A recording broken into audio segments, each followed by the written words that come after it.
Hey guys, gonna work on the ghouls some more today. Just some more retopo stuff. Try and get this done, hopefully.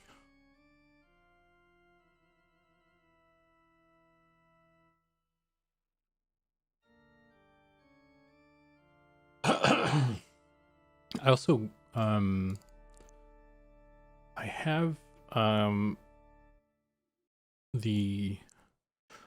was looking at this WoW character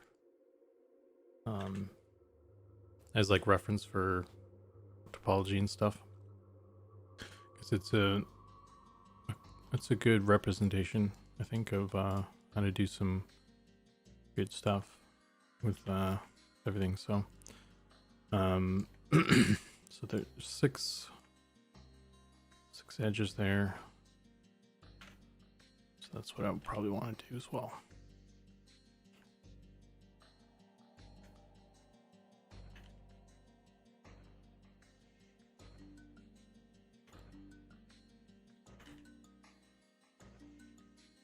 Second stream, yeah, just wanted to work more on this and get it done. How you doing?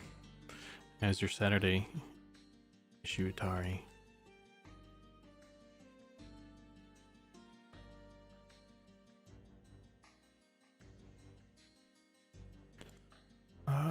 So if I call this one the middle, put a seam on that. This one looks pretty good. Dissolve those. Get rid of this. Get rid of these. And now we have 6. Just gonna apply that. So 6 edges. That's what we want.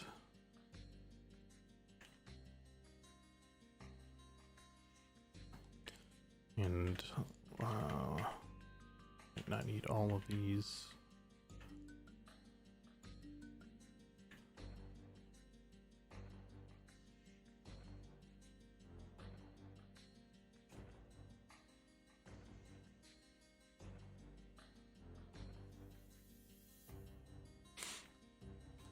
And then I can quickly pull the hand off of this. Let's make a box.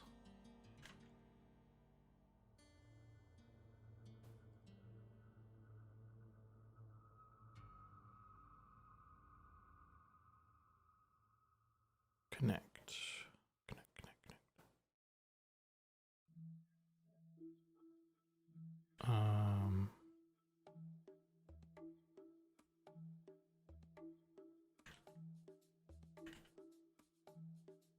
Well, it doesn't want to do that.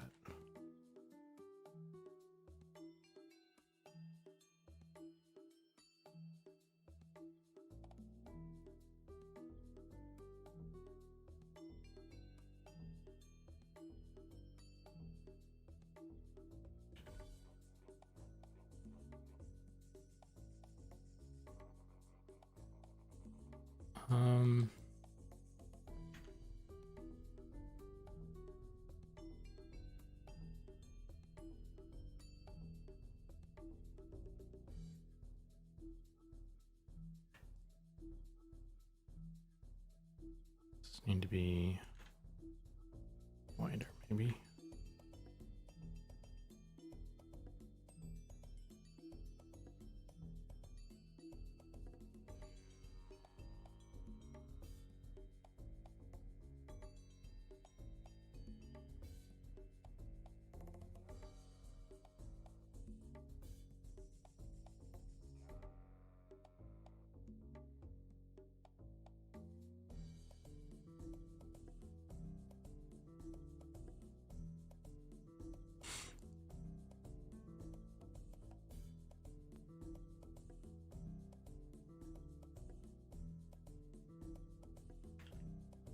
Bridge these, then put a edge there.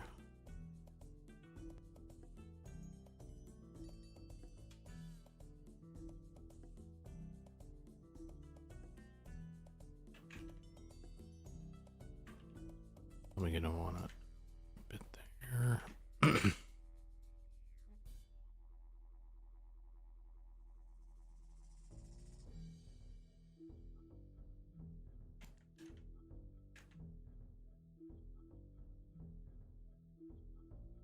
We ghouling it up in here?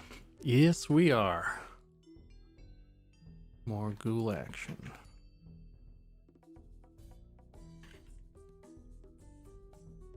It's the gulag. Gulag. It's like a captain's log, but ghouls. I don't know.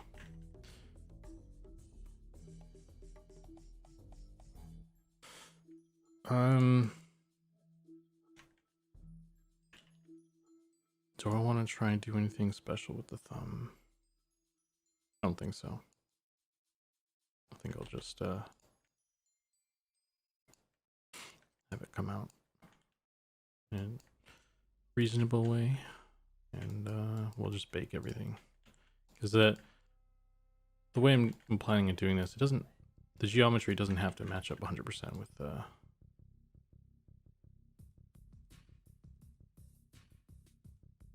high poly.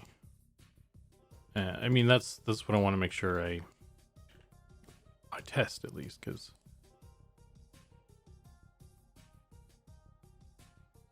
it's important to make sure I can figure out how to do that.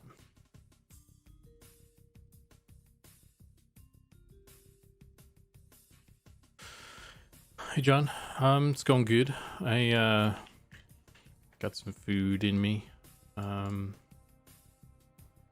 so hopefully I'm good to go for a while here.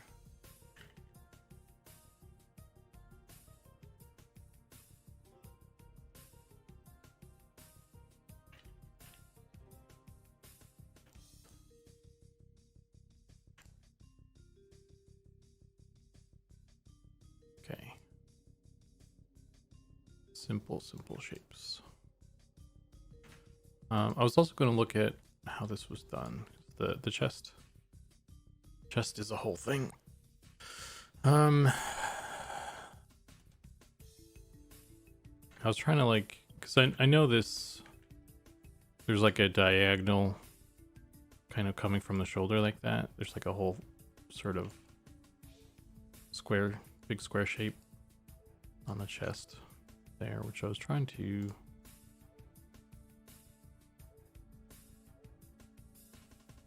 food stuff. I don't. There we go. I was trying to do that. I guess I didn't do it right though.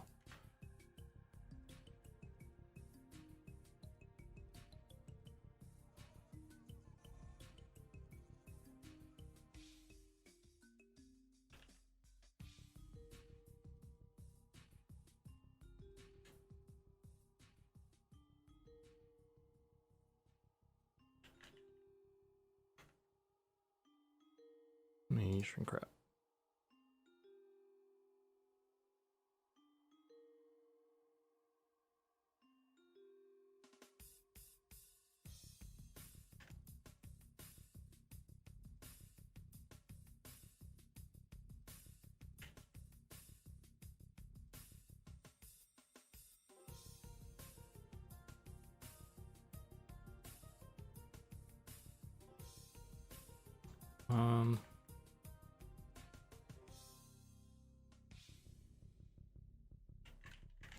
Don't know if I even really need those. I don't know. It's always the armpit area that it's where the joints connect is really where it kind of gets tricky.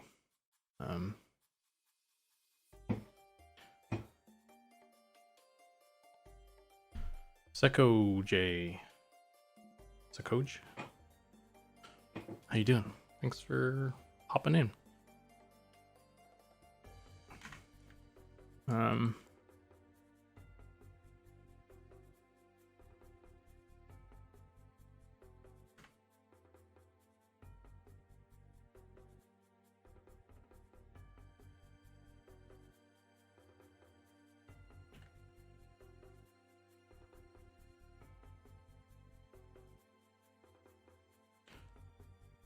Oh crap.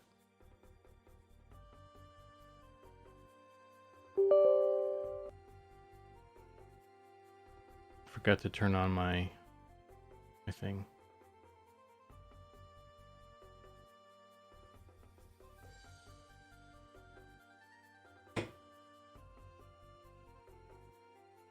There we go.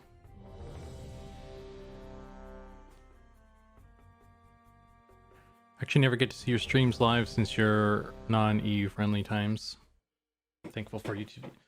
Yeah, thanks for popping in. I don't often do the weekend streams, fortunately, but I'm glad you were able to catch it.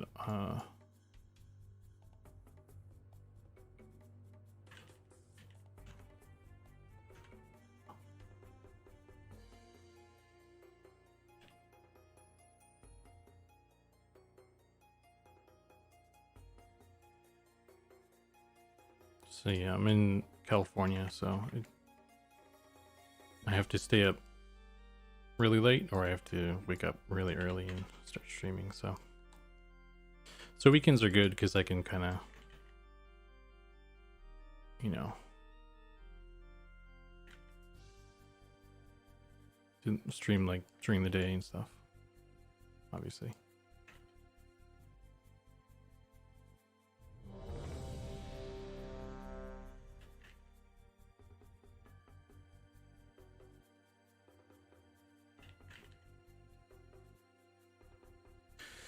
Stoke Outrider, how you doing? I need to get I guess it was just last night's stream I haven't put up yet. But I figure after this stream, I'll upload both of them together. So.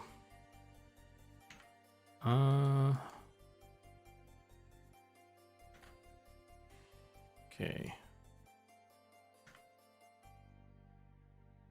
So I actually probably want to get rid of these bits, looks like, somehow.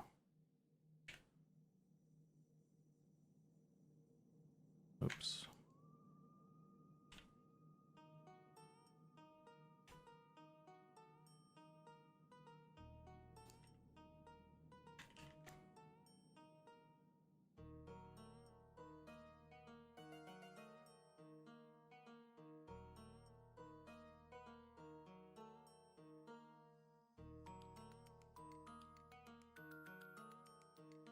Zukan, you got a good webcam. What are you using? It's actually like one of those point and shoot cameras, and I just plug it into oh, you can see all your pores. Oh man. Yeah, it's like a point and shoot. It's not a DSLR. It's Sony. It's a Sony ZV-1.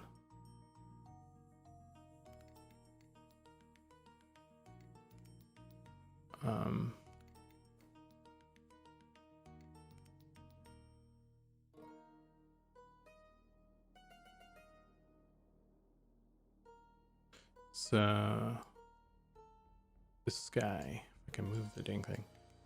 It's this guy. It's like a little point and shoot, and it has an HDMI out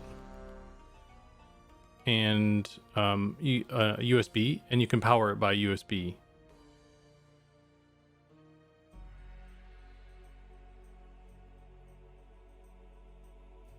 Alrighty then.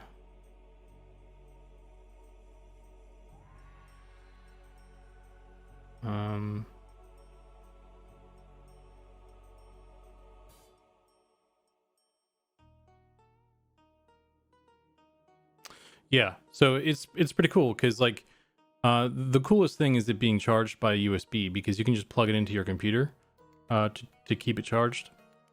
Because I was actually looking at getting a DSL.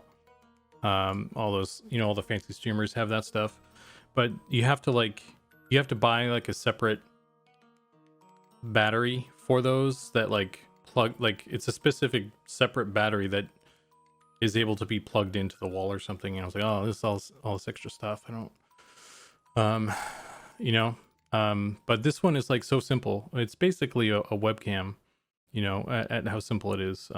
You do have to have a capture card technically. Well, actually, not technically. This one actually has. There is the reason I actually bought this one was because they have a software that they made themselves, which allows you to plug it in via USB, and it acts like a regular webcam. And that was cool. It's a cool feature, but it was kind of laggy. So instead, because it also has the HDMI. Sorry, it also has the HDMI out. So I was like, okay, well, I'll use the HDMI out instead, and I have it going into I have like 2 capture cards in my stream PC. So yeah, you got to get a dummy battery and a cam link. It's all set up. Yeah, so I essentially did that. The cam link, and the only thing I didn't do was I didn't have to get the battery basically. And it's like it's smaller than a big old DSL stuff. So like a mirrorless and stuff. So it's I think it's pretty good. Pretty good solution. It's still pretty expensive though. Probably cheaper than like a full-on DSL though, DLSR or whatever, mirrorless. But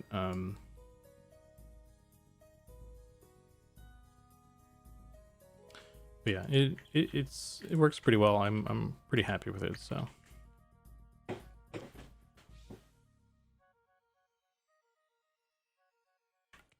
I think just being able to my favorite feature about it is being able to just charge it by USB like that, because I left it on overnight because I keep on like messing with the settings of it and stuff, and right now it's set to manual. It's like full manual right now, and I have to like set the focal length or the focal value or whatever it's called, like manually. And if I turn it off, then I'll have to do it again. And kind of it was just easier to leave it on because I was going to stream today as well. So I was like, I'll just leave it on. So I don't know. It's just nice. If I forget to turn it off, it's not going to like cause any issues.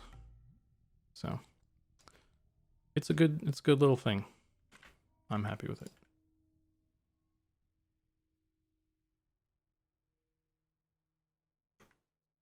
Dear.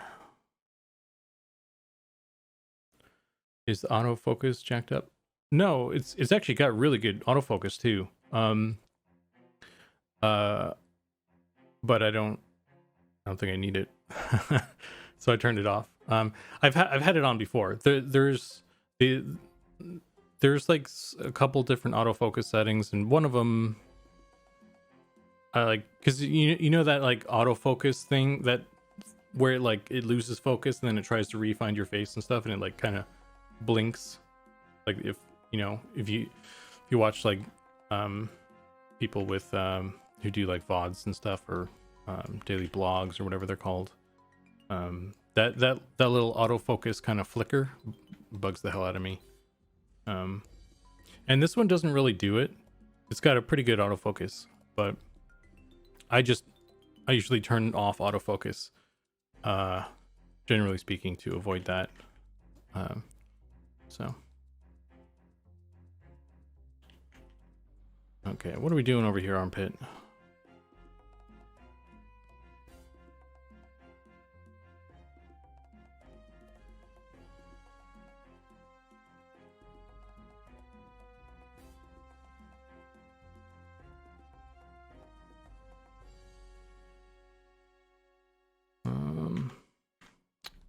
Kind of jumping around here.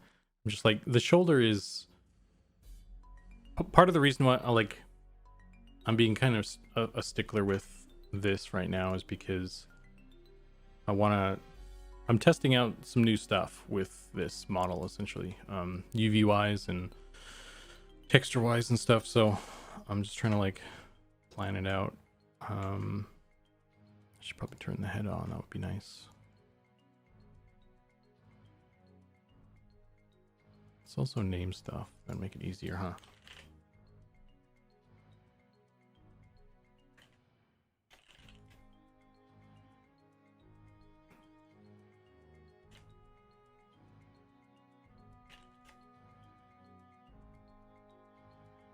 We want torso and head.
So we have an Engon here, which I don't want.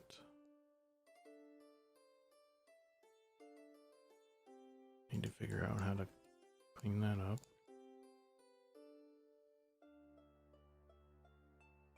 And the arms.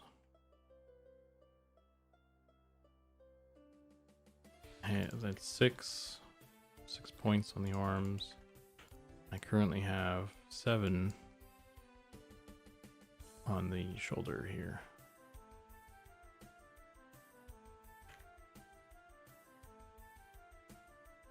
So that's not ideal.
Hmm.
So, the idea or the goal, I guess, is to end up with a UV space where I can have these going straight up and down properly.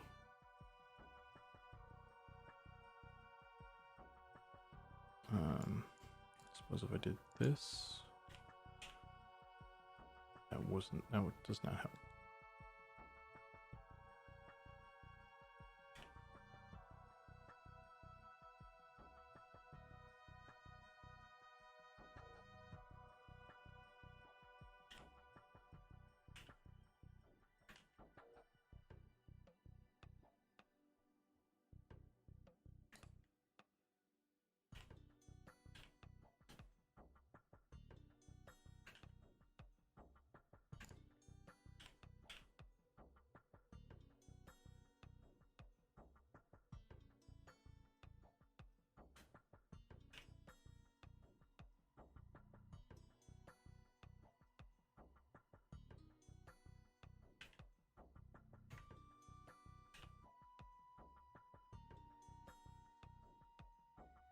Yeah, it gets kind of screwed.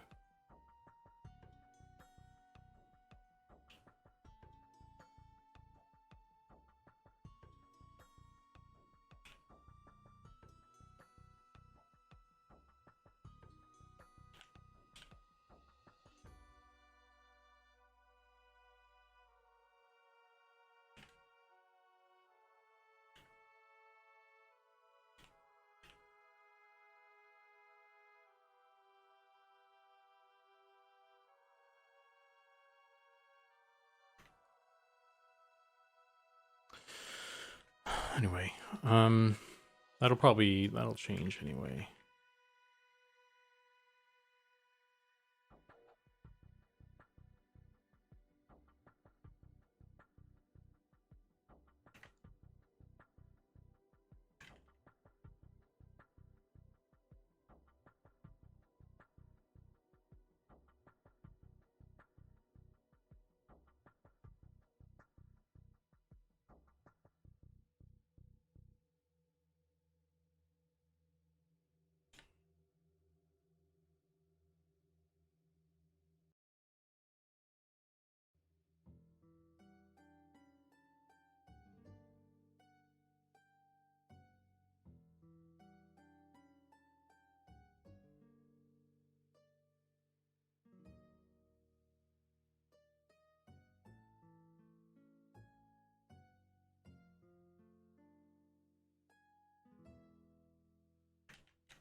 On today's episode, sculpting the perfect ghoul's booty. Someone's got to do it.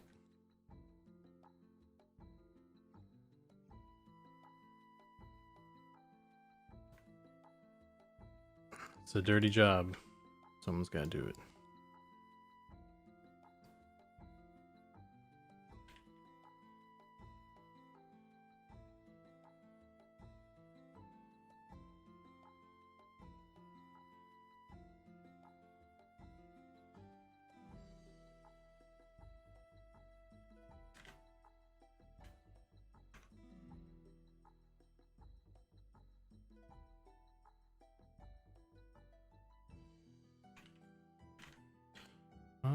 They have, okay, there's another, this line actually should be going,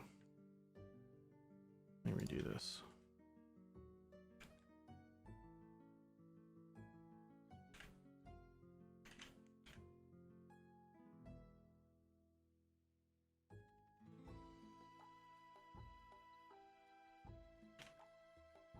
Should be going down here.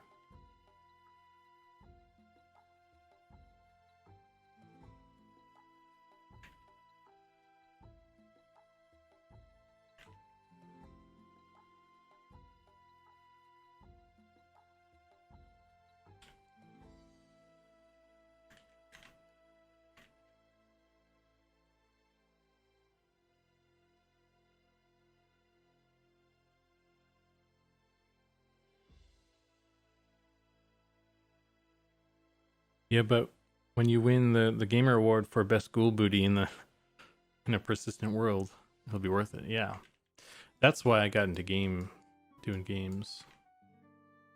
Really. Okay, so there's 2, and then it goes. They go up.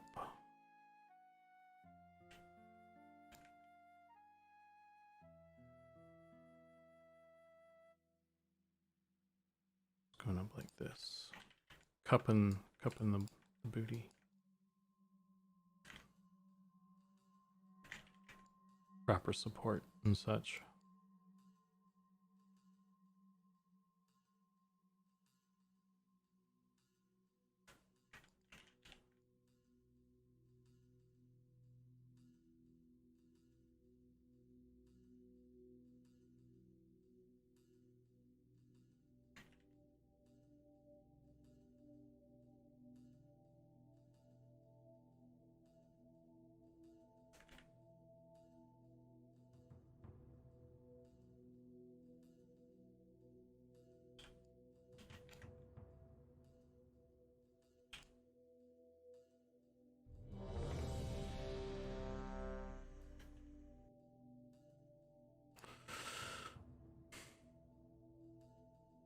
Subnatural. Hey, welcome.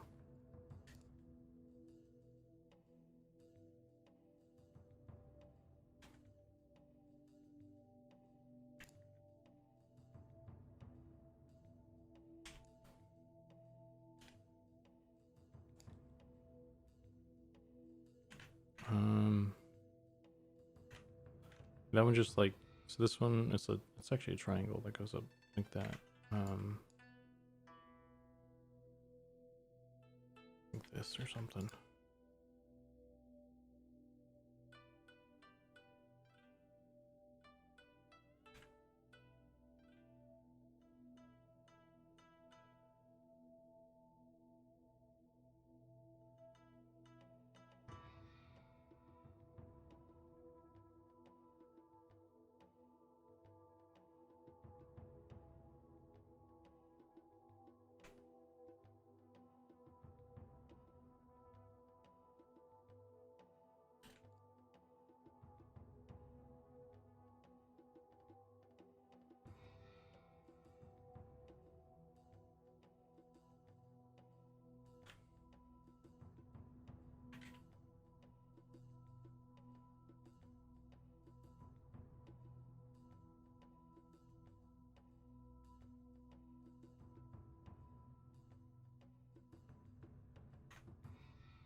That's interesting.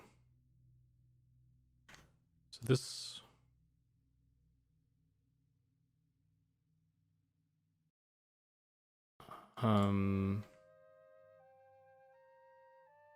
this would go like right into this guy. Like that.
Hmm.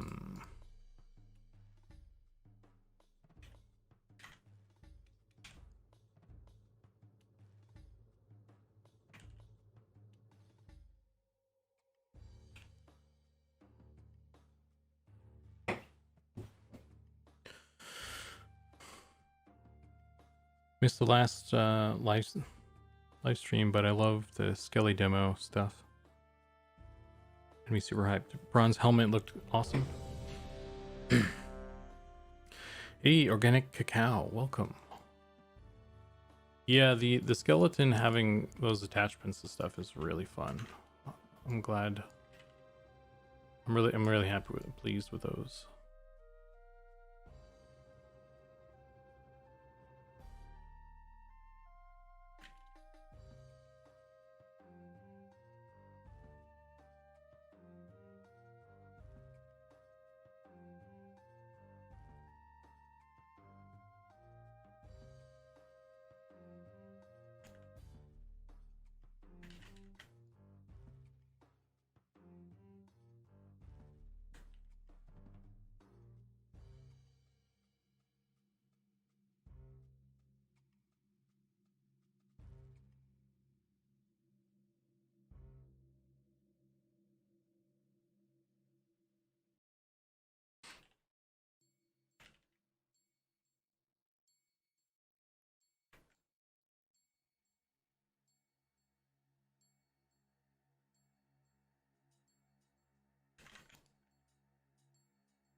Cool crotch. Yeah, I don't know. I don't know. I guess theoretically we could add attachments to like everybody. Because it's pretty simple to just add an attach point and have the geo just kind of pop on there. But I don't think we'll do it for everybody. I think the orcs probably for sure, because there's going to be a lot of orcs, right? Makes sense to do it for them.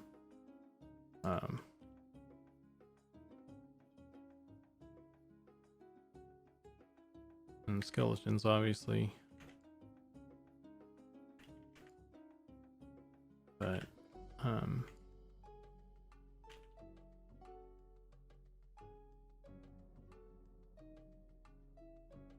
could have some ghouls with fabric hanging off their teeth.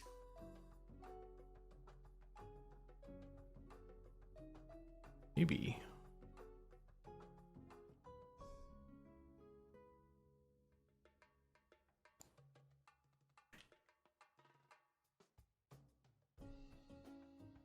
There's the triangle right here.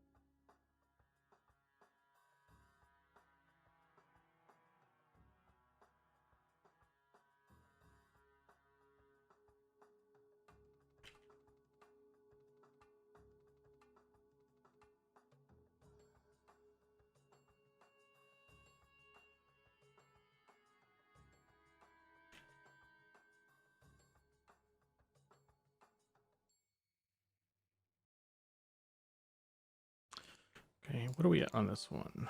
It's 7. Okay, probably want to reduce that.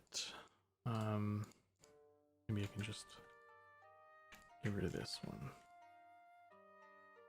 I think I want to shoot for 6.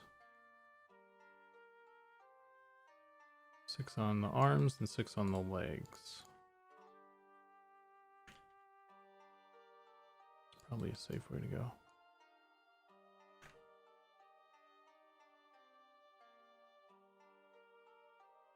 I don't know.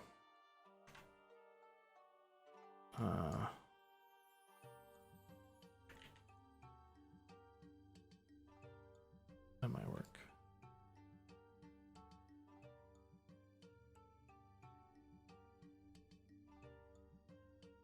There is actually one on the inside there. I might need one there. I don't know, we'll see. I'll leave it like that for now. We'll rearrange it.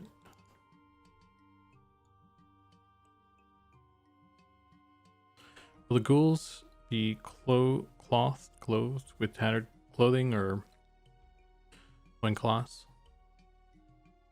Theoretically, we could. Well, I don't know. It depends on the UVs, because I wasn't planning on adding any sort of geometry cloth or anything. So if we did do any sort of clothing, then it would be in the texture itself. But even doing that, it depends on how we do the textures, and if we're planning on using any of the armor textures for them, because I mean, that wasn't what I was thinking. So in order to do that, there's kind of some pre-planning that needs to happen, which I wasn't planning on, doing that with them. So kind of changes my plan on how I make them. So the short answer is no, I don't think so.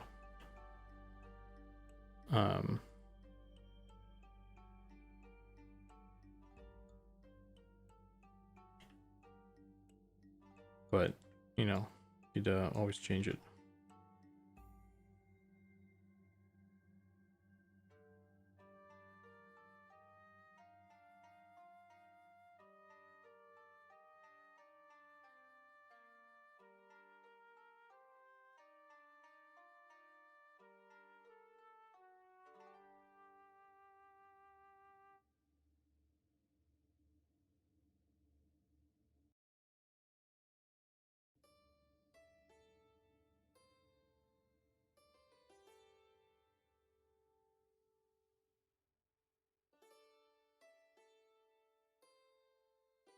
Oh, that didn't screw up anything.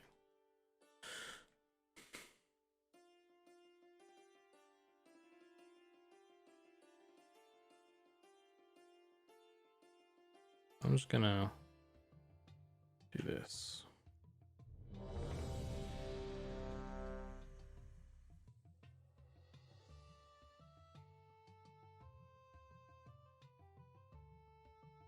Hey, Big Al. Be cool if its eyes glowed in the way in there. Yeah, so that is actually something that was in the concept. So I think that will probably have glowing eyes for them. We do have a lot of glowing eyes already in the game. So I'm like, oh, we should probably pay attention to how much of that we're doing. Otherwise, just everything in the game is going to have glowing eyes. Which, I mean, if that's what we want to do, that's fine. But, it's a lot of glowing eyes too, right? So those just be monsters and memories and glowing eyes then.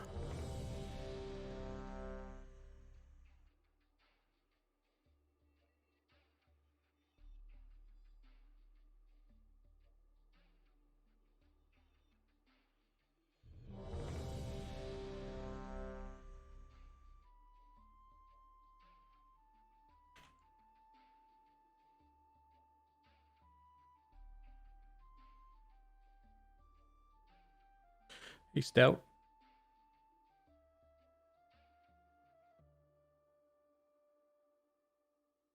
Too much glow up could be bad, Churchu. Yeah.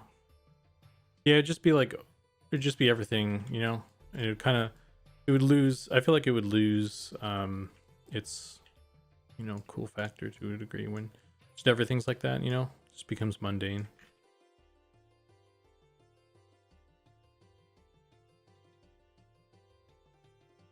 It's just something I want to be conscious of, that's all.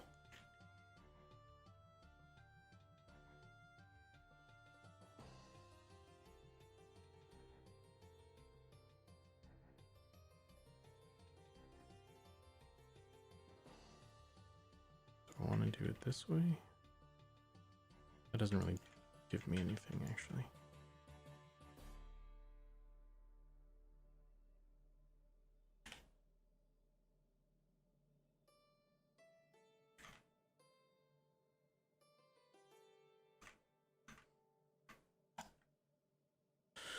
Okay, let's see how this is done.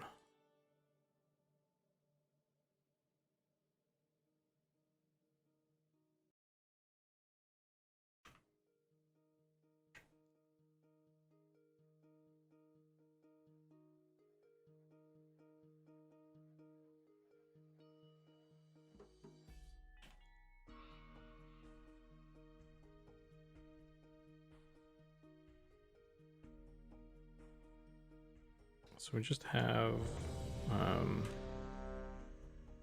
oops, smeared.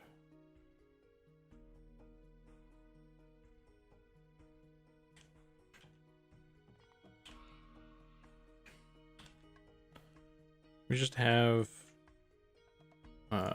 1, 2, 3, 4, 5, and one big connector on the bottom.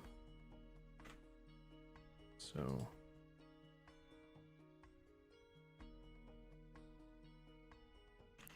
that was okay. Armpit just goes whoosh, right in there.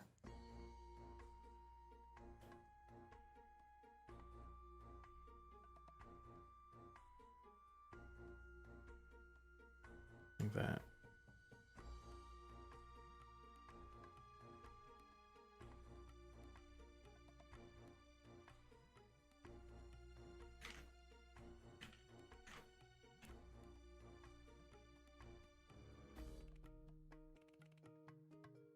Set an angle. Shadowman glowing eyes. Yeah, but the only there, you know, John, you know, it'd be really dope actually is if we did that, but it only their shadows glow. But I don't know how you would do that. But that'd be pretty fucking sick actually.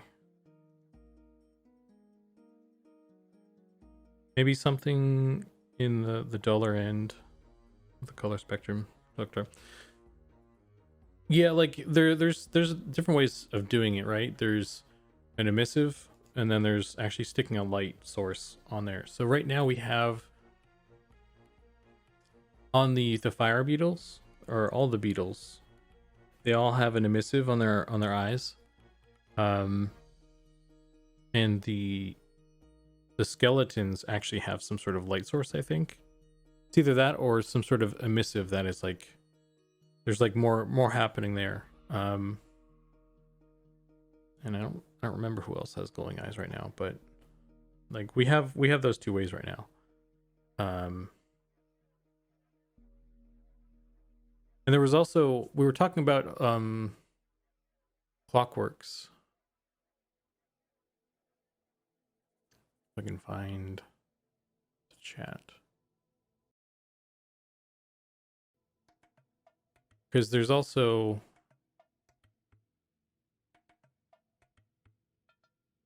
this sort of thing, right? The old school clockwork sort of eye thing. And you know what's interesting about these is this is actually geometry. There's like a little triangle that's coming out from the eye. It's like this.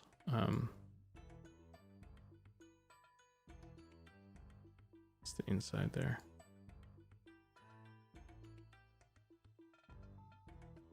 And what they did was they just put a texture on it that fades out. So it's like a transparent texture that makes it look like there's light shining out, but it's just geometry. There's no light source because there's no light. There's no emissive. Oh, is there an emissive? I don't think there's even emissive in EverQuest. But that's how they did the clockworks, and we were talking about doing some stuff like that as well. So there's, I guess it would be an interesting test to see how it works on the ghoul if we're doing that. But I don't think, based on the concept, I don't think it's really a project, like the eye light is projecting any sort of thing. So it's just like a glow. So I think we'll probably end up just doing an emissive map for the eyeball. So,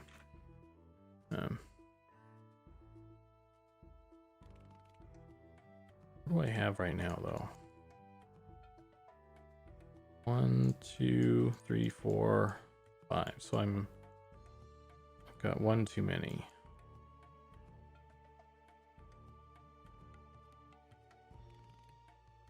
And I don't know if that's a good thing to have there. And they actually have one, so maybe it isn't a bad idea.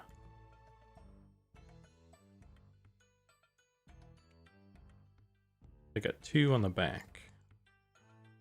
I have 2 on the back.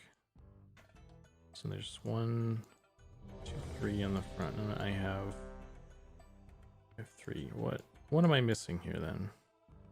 Oh wait, I have 3 on the back. I'm counting this as the middle, so need to merge these, I guess.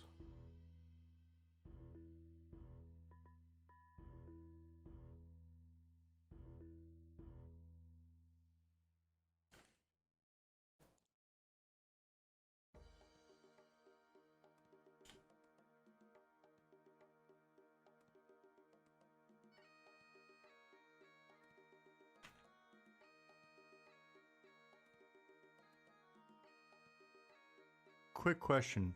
When was the last time you hit save? I will save right now. Save. Hey Keith. I prefer to use the glowing eyes as a change in the encounters. The way we have it right now, at least, is the skeletons, based on what class they are.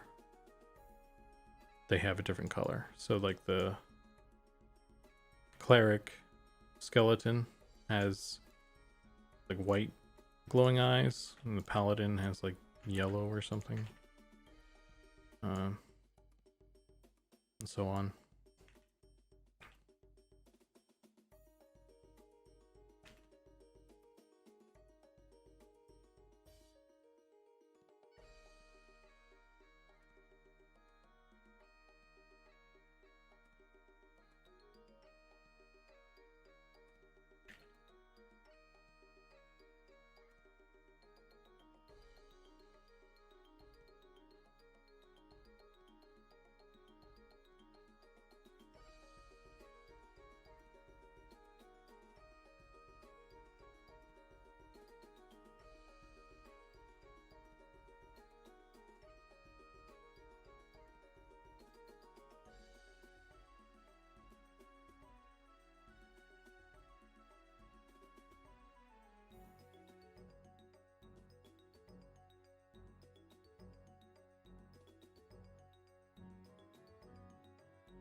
Clockworks will probably struggle in the sand. Well, we're gonna have more areas than just the sand, right?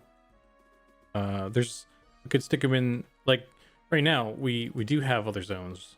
We could stick them in the deep, for example. That's where there are some gnomes already anyway, so they'd probably fare better, and they'd look cooler actually in the dark with those eyes, with those, you know, those things. So.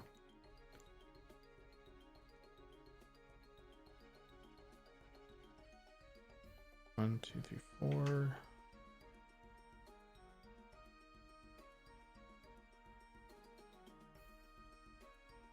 Where's the middle? Oh, there is no middle, because this goes all the way around. That's right. So I actually don't need. I probably don't need that either. Interesting.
Can the color of glowing eyes or anything change dynamically, or is it set? Um, I'm sure. I'm sure that's something that could be done. I don't. I don't know how that happens. I know right now it changes based on like I said, the class of something, and so that's in the database. So like all the skeletons that like, because there's only one skeleton prefab, and then we just use that for all the skeletons, right? And so the database is like, I want to spawn a skeleton paladin, and then it's like, okay, well, what do the skeleton paladins look like? What model do they use? What material do they use? And then when it's spawned, it like pulls all that data. But once it's out in the open, once it's out in the world and stuff, I don't know how that stuff, you know, operates. So, and that might be an animation thing. Honestly, I don't know. Like to have it do it dynamically, at least. That's kind of like a. It's like a. What do you call it? Dark Souls kind of thing. Isn't it?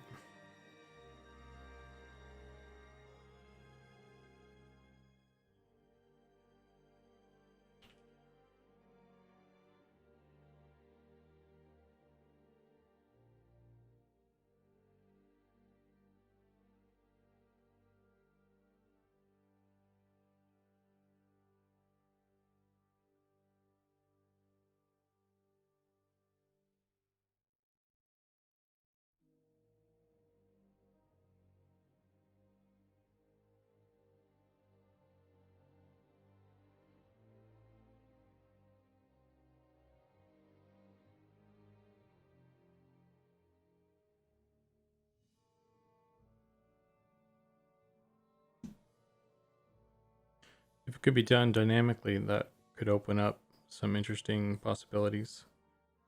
Seeing faction colors, con levels, etc.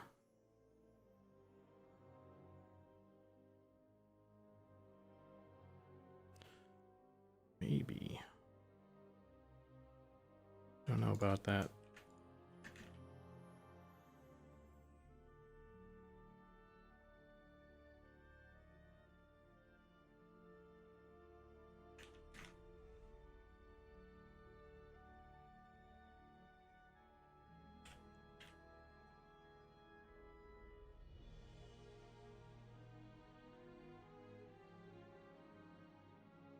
That's something that Ollie would have to sort out, I think.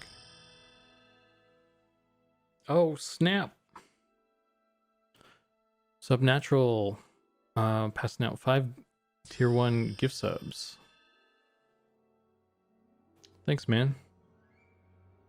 Congrats, Ishutari, Big Al, Digital Habitat, Pattis the Ranger, and Nick. That was cool, you man. Thanks a lot. Appreciate it. Just torturing that poor troll, though.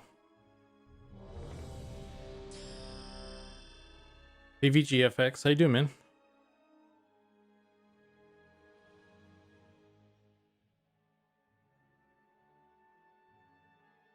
Just trying to sort out some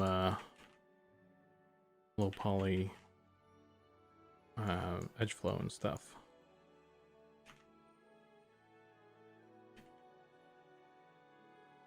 The armpit is always like a tricky thing. Tricky.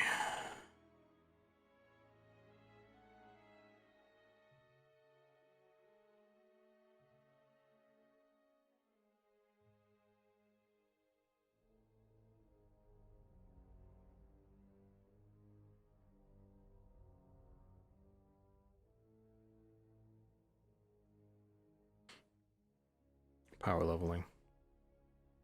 Contribution to the cause. Merry Christmas. Thanks, man. Merry Christmas. Mucho pre-show, man.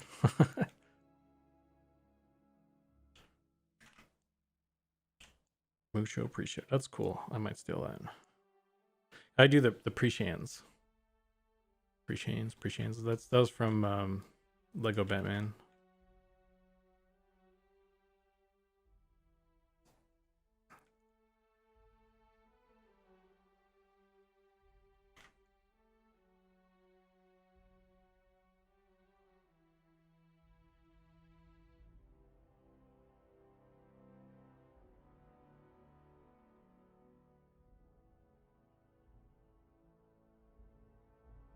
Do I need this? That doesn't seem like it's doing anything for me right now.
Hey, Justin.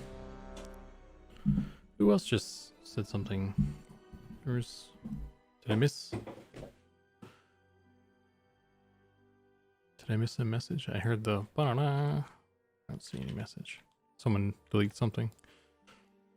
It's another bot trying to sell me views.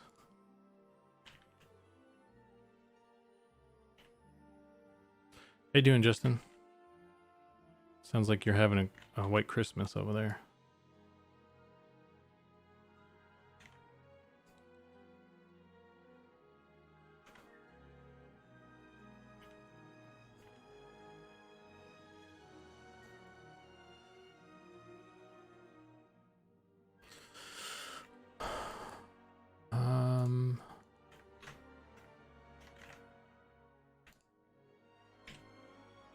Do this. 2, 3.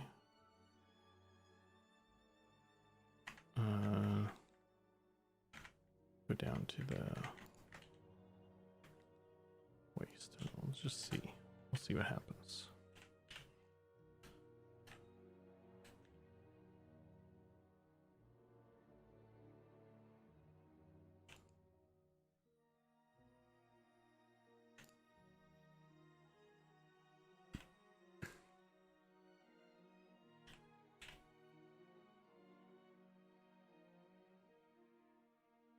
Live unwrap.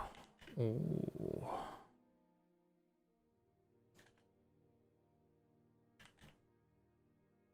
That's not good. Actually, that's not bad.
Oh, and you got a sub for yourself too. Thanks, man.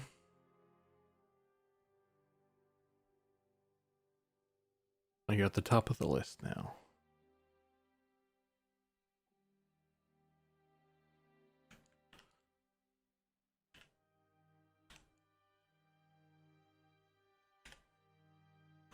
Hey, VGFX, by the way, I was going to ask you about UVs. I want to pick your brain there. I'm curious, like in like a professional setting, I suppose perhaps with higher poly characters and stuff, when you're baking everything, like having perfect UVs, like that are like 90 degree, you can like put like a square or something on the screen, on the thing, and it would be perfectly up and down on the model. But I guess my question is, like what is like, what's it like UVing? Like are there like a lot of like rules around UVing to get like stuff kind of a certain way, a certain sort of like things to line up together? Or you just like have a base mesh that's already UV'd and you just work off of that? Because I'm trying to get stuff UV'd here so that you know, it can be textured basically in Photoshop without having to look at the model. And I'm having trouble getting, like, particularly the shoulder area. Like, see how this is, it's fairly straight, but even it's going at an angle. And then it doesn't line up. Like, this is all janky on the side, so I'm trying to like get these basically going straight up and down, so if Goblin wanted to make like a strap that would go over the shoulder, it would line up. Many factors, like lining up verts and doing right angles and straight lines to try and eliminate alias stepping on low res textures.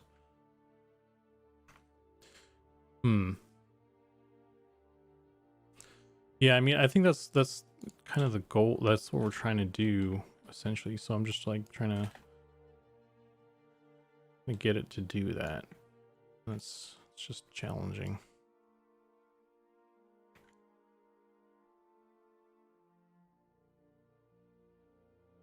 I've got an end gun here as well, which is terrific.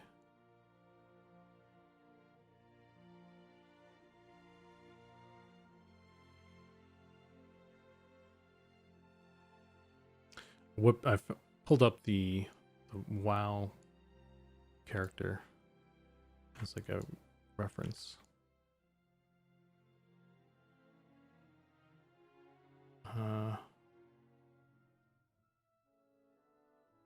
It's like a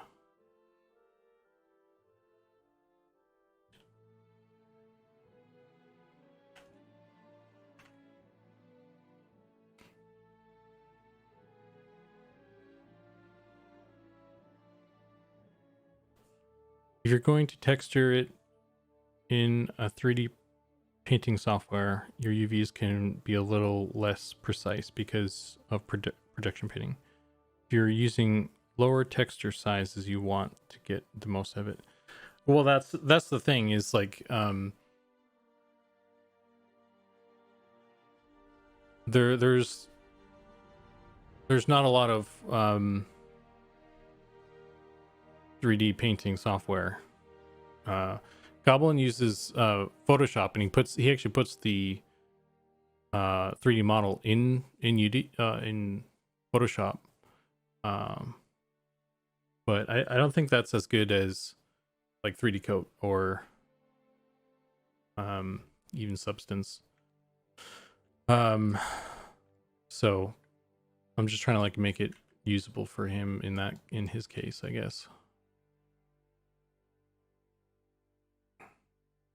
Oh no, I'm very familiar with 3D Coat. I would prefer that's what we used, because that would solve a lot of the problems. But I guess there's also the resolution thing, right?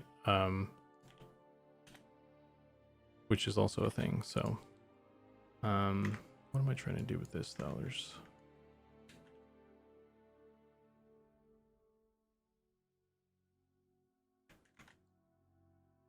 yeah, I love 3D code.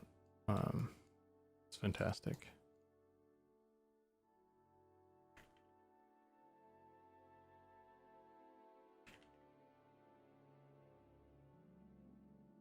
Don't know if that's a good.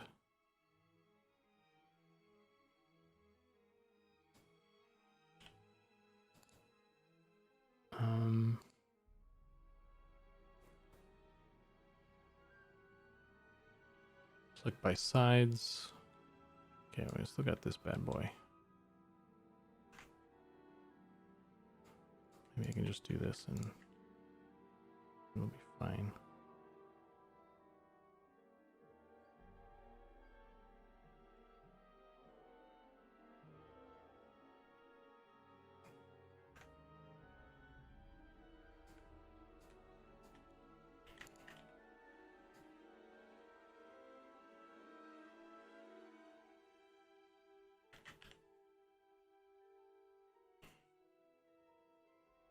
I'm using 3D Cart right now.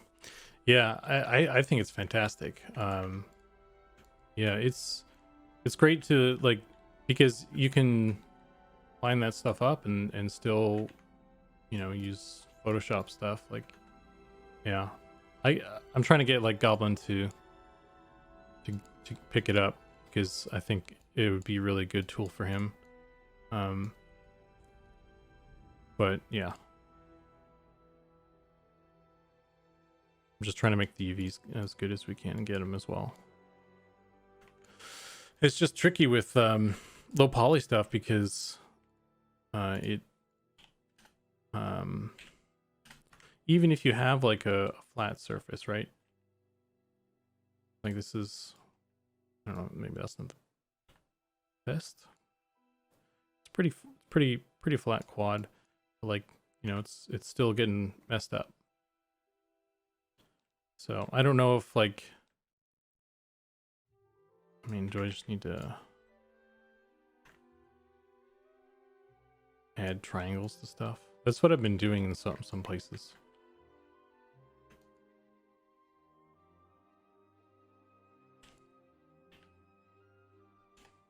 Just adding triangles to, and I guess that even this WoW character has triangles, so maybe that's why they do it. Maybe that's a normal thing. I don't know if it's a normal thing or not. It seems to work, so I've been. It's been helping me out.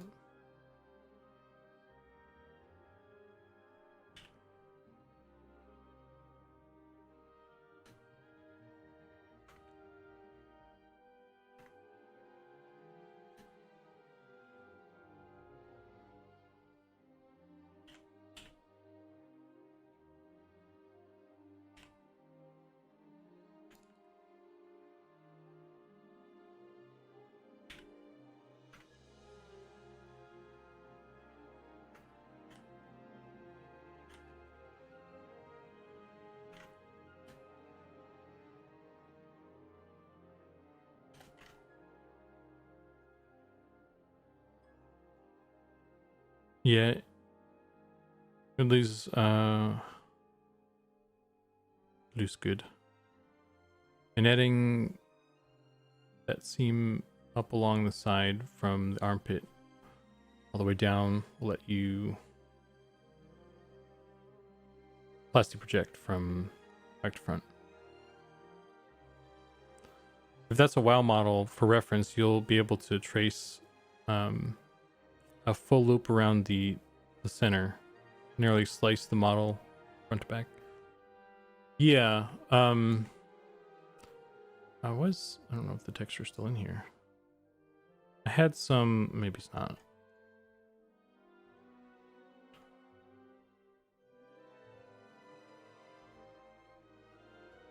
Like I have like this test texture somewhere. This guy. And if I grab the So this is actually a good example of like kind of what I'm talking about. Because these guys line up pretty good.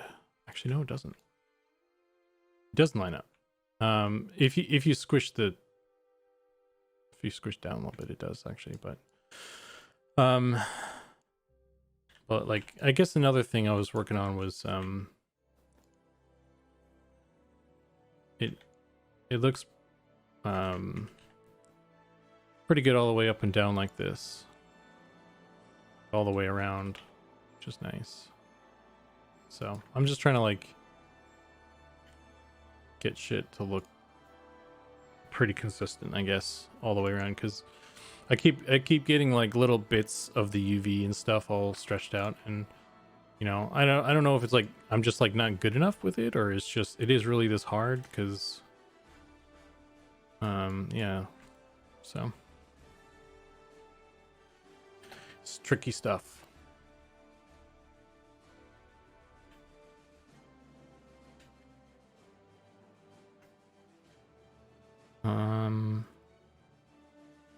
Where's my shrink wrap?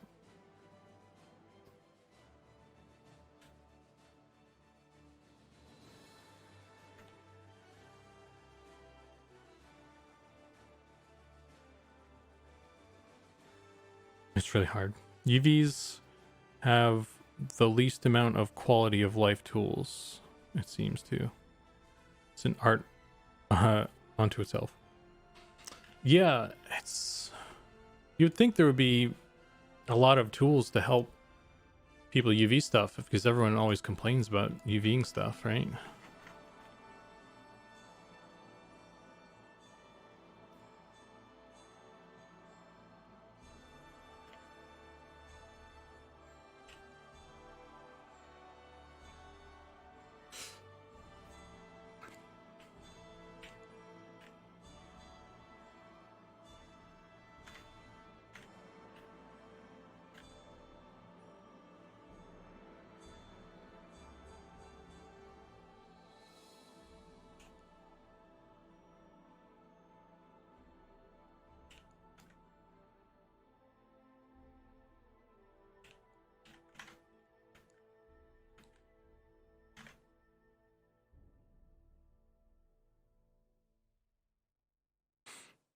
But yeah, so that's my current challenges, working on UV stuff. But yeah, thanks for your insight, dude. I appreciate that. It's like, yeah, UVs is like one of those things that I don't know. I feel like people don't really talk about. Like there aren't like, you don't see a lot of how to UV like advanced UVing type shit, like UVing for games, kind of like tutorials and shit. Like, I don't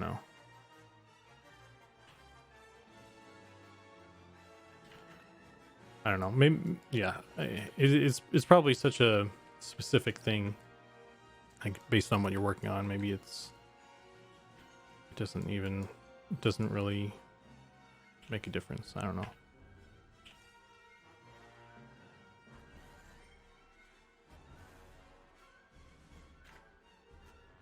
Let me pull these arms back though. Where did the arms go?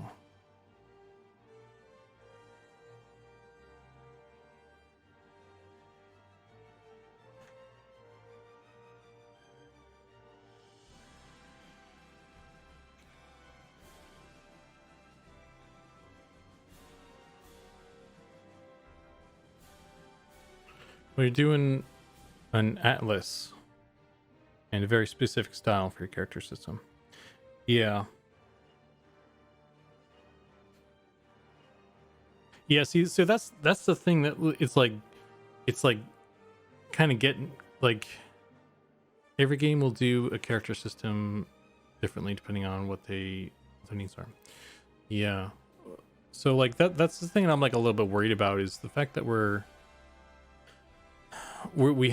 atlasing it. So like even if I spend, you know, however long it takes to get like the human perfect, so like it's laid out like in a really great way, and everything has like 90-degree angles and stuff, then like it's like, am I even going to be able to get the rest of the characters to that level where stuff it looks at, lined up and stuff, like particularly when we get to like more with like the body types that are more out there, like the ogre or the troll and stuff. So I'm just like I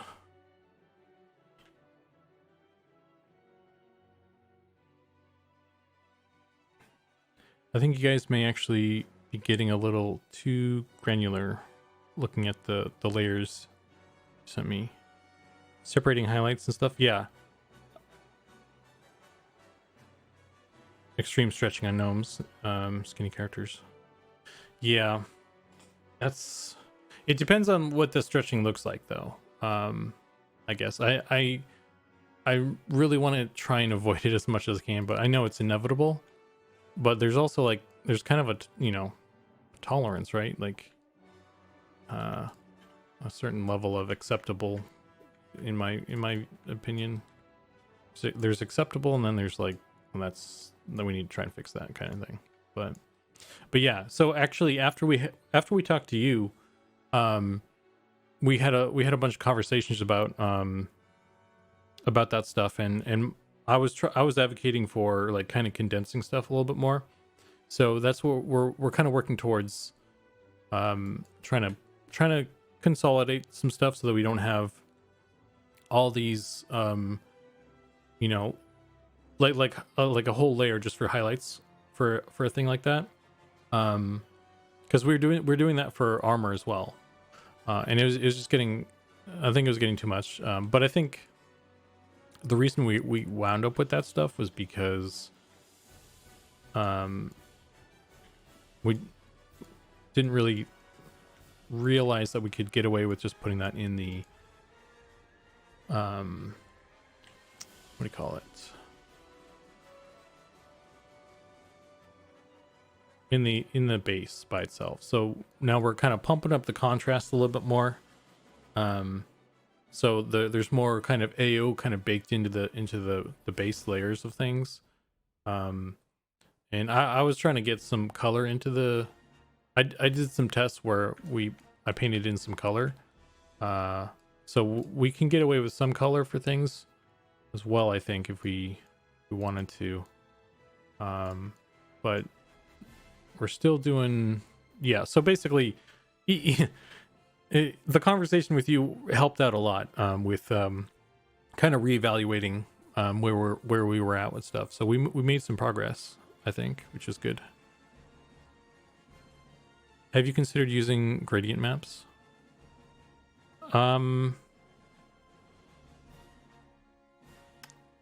Instead of, like, what do you mean, like gradient maps?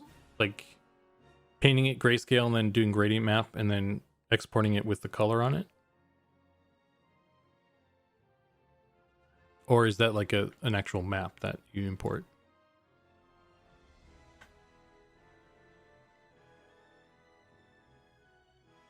Okay, so this is gonna,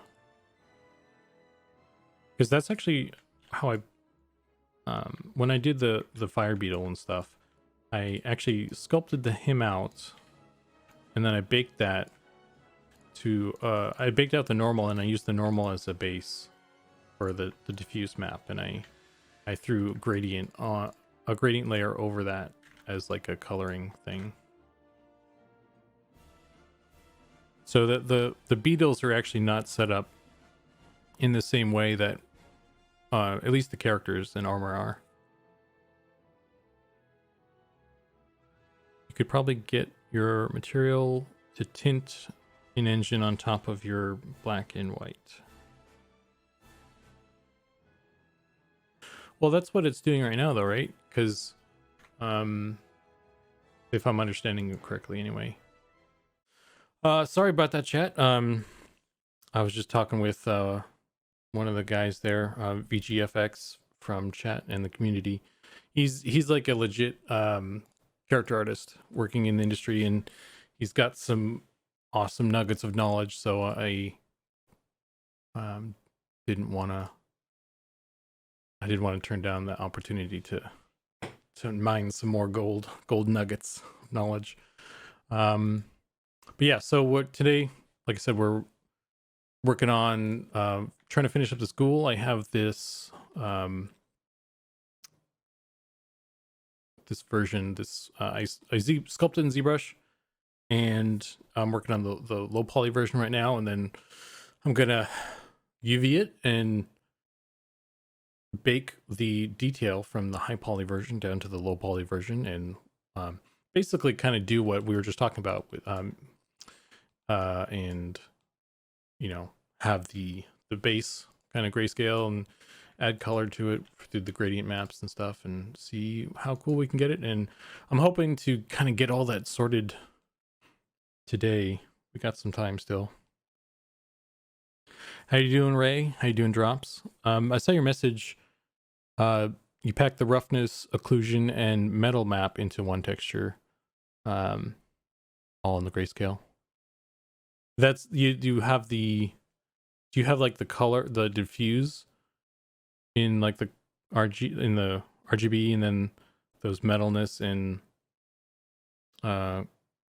roughness in the individual RNG ones? Doing that, packing everything, like I'm aware of that, but it's just like I don't think about it. You know, I need to practice that more. I probably don't want this little bit of thing here. Just add a little bit more to the neck.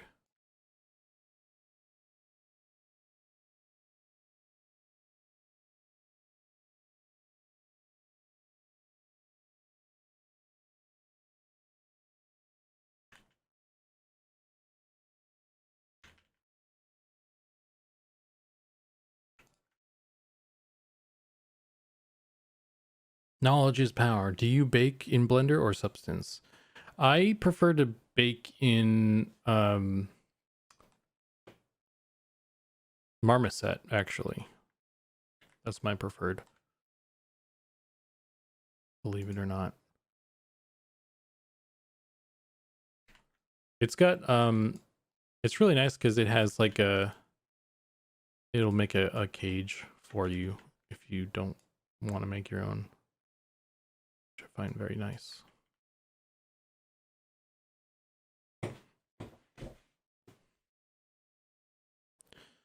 Yeah, that's how I do PBR, but you guys are doing old school. Yeah. Been a while since I've done that. What do you do? You probably use Substance, right? For baking.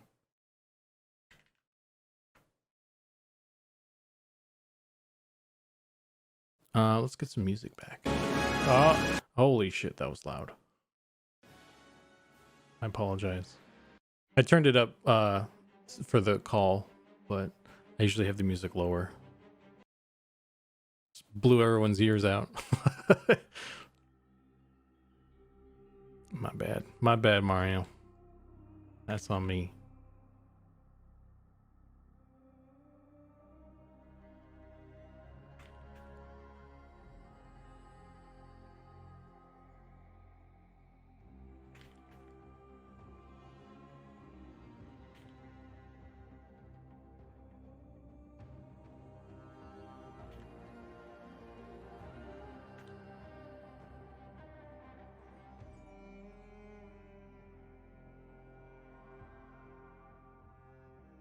I killed off my brain when it comes to Marmo and Blender.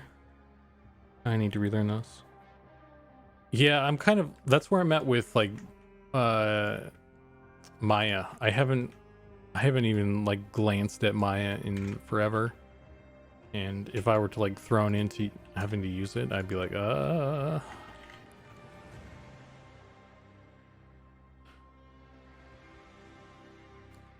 Blender's pretty sweet though. I'm not sad about it.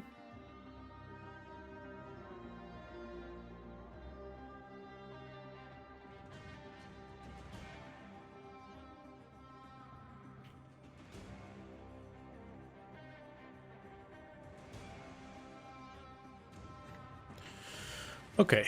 I feel like the torso's in fairly good spot.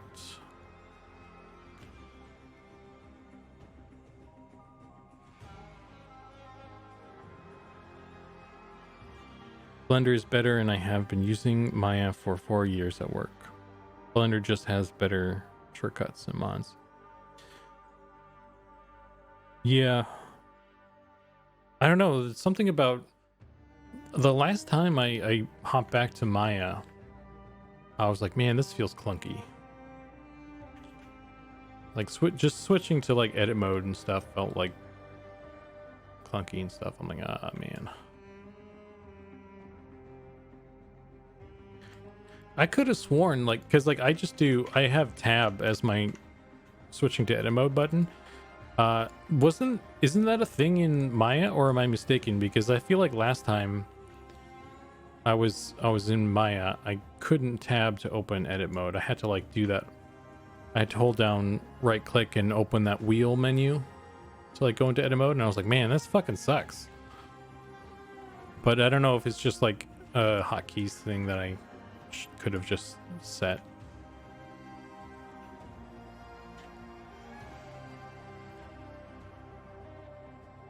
Spacebar maybe.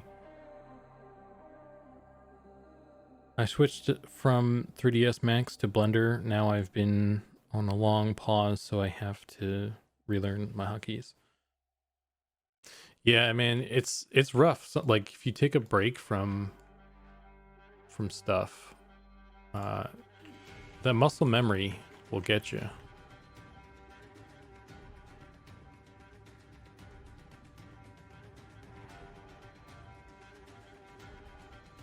It's how they get you, man.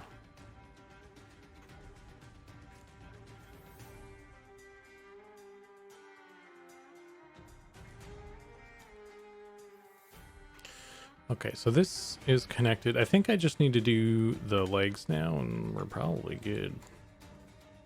So let's just do that. And I was using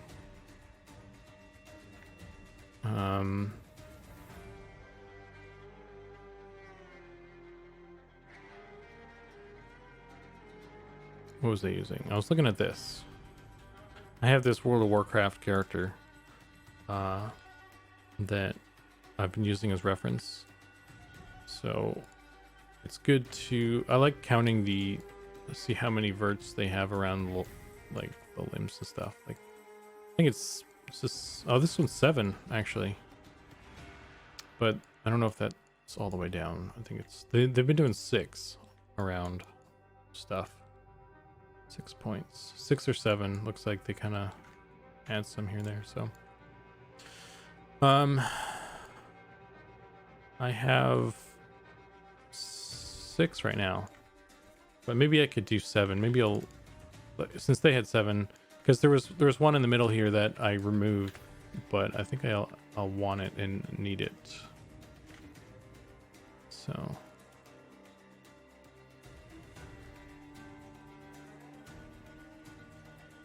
let me cut off the feet too, just for now.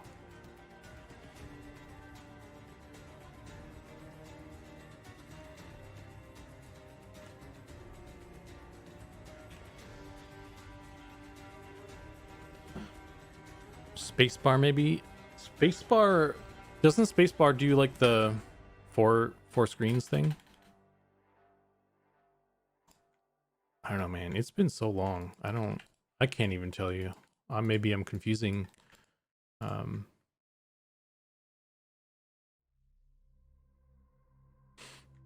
confusing Blender things with Maya things or something.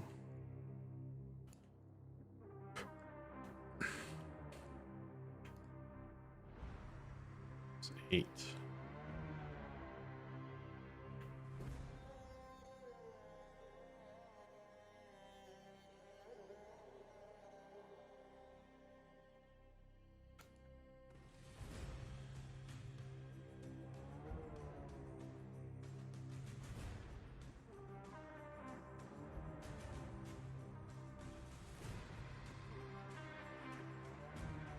Oh, I do need something there, maybe. Let's do this.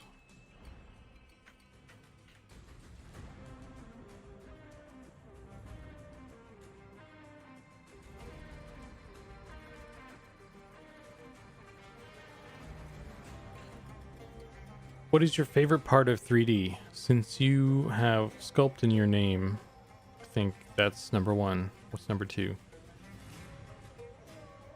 It's a good question. I do like sculpting. I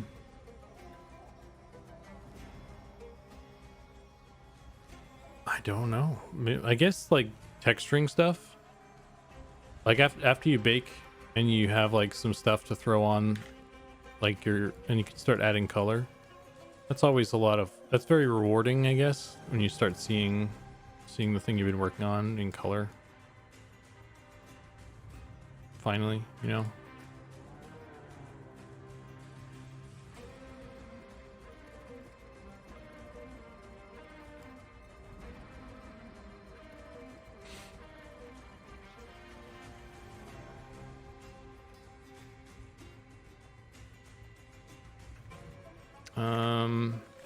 Okay, so let me see here. The crotch thing. Oh, wait. I don't even want this one. Maybe.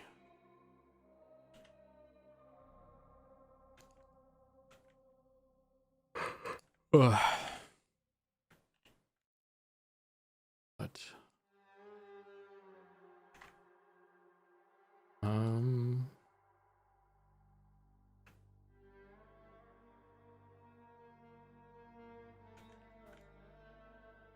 fast. Okay.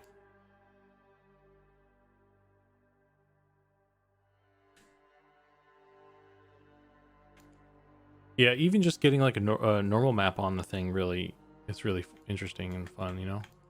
But like, yeah, I guess like doing texturing, you know, especially if you're doing stuff in like Substance and it's like a breeze. You like generating stuff and it's like super easy to get something that's like really cool.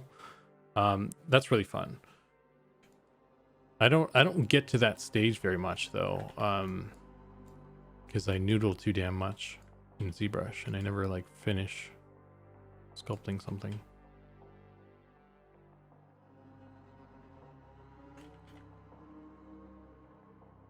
When you bake a normal map and it looks good, so satisfying. Definitely. I know that feel, bro.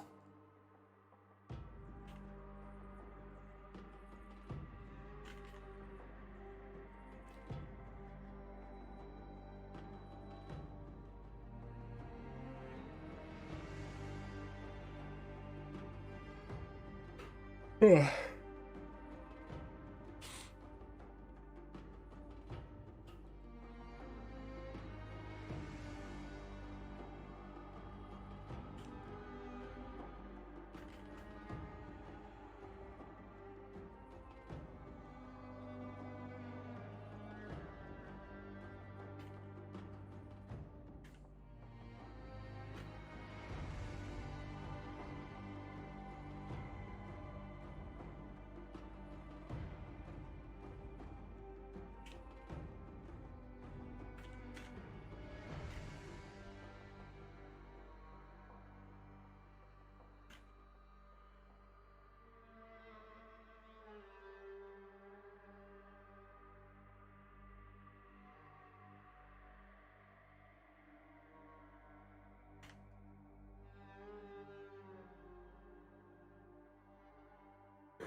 Oh man. I need to pound some sugar or something to get some energy. Energy.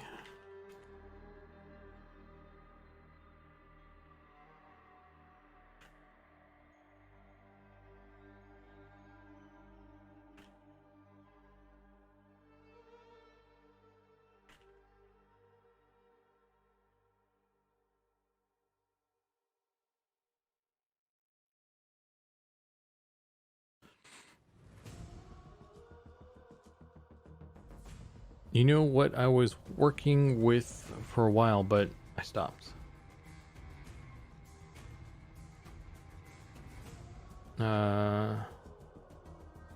I used to mess around with Marvelous Ten. That's still something I haven't touched yet. And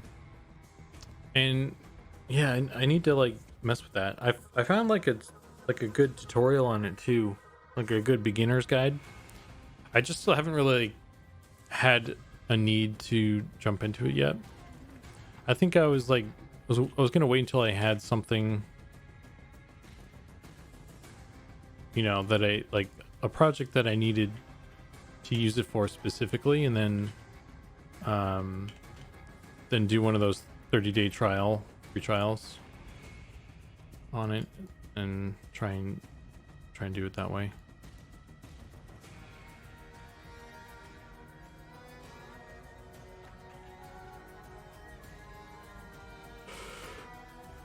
Ugh. Man.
What is this?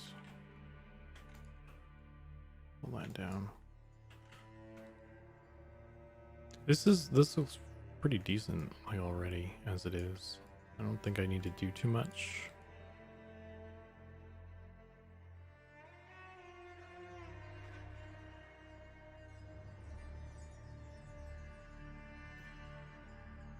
You know, widen these.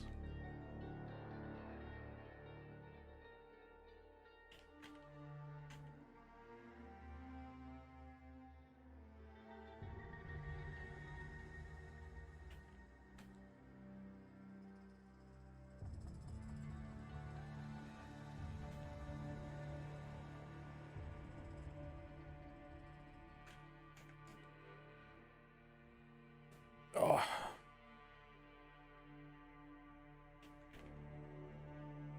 What's going on here, friends?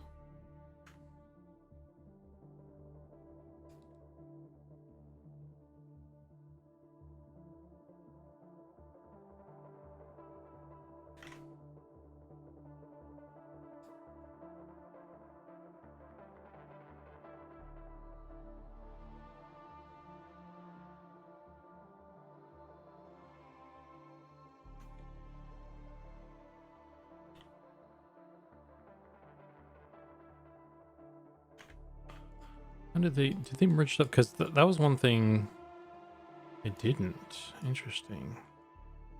That's one thing I was gonna try out and see, like, it's merging. That's super low poly. I don't know. Maybe that feels like it's maybe too much.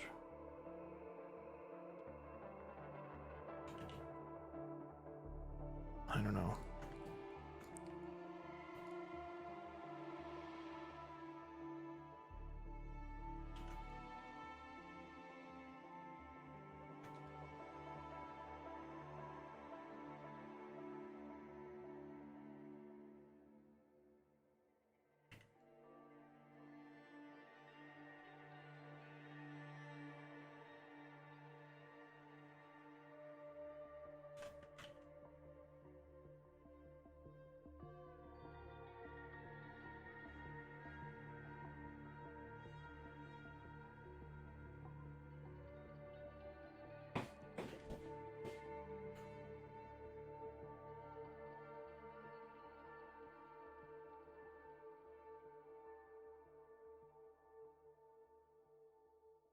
It might be unnecessarily low poly. I'll undo that.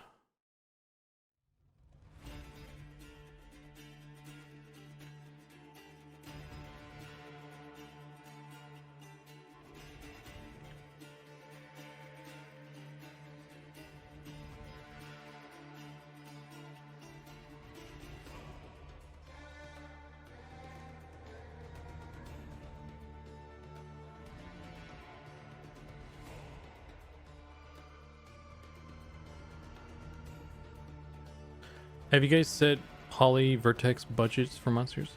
No. We don't have a numerical limitation. It's really more about like an aesthetic choice. Like if it's too smooth, then it's too high poly, basically. And there are certain areas that I can get away with like having stuff smoother and high poly and stuff. Like on the ogre model that we have right now, at least at the moment, I gave his stomach kind of more geometry, so it's a little rounder. Just because I kind of personally I didn't want to have like a chunky stomach for them at least. But we might have to do some reworks on the ogre at some point, and maybe I don't know, we'll see. But yeah, there's no like we're not necessarily limited by a number.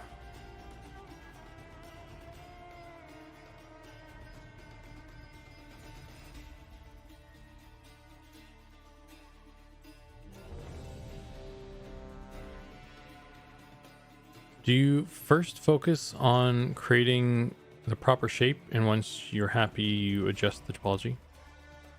Well, I have a high poly that I've done that with, so yeah. I sculpted this high poly version in ZBrush, so I got the shape of it how I wanted it.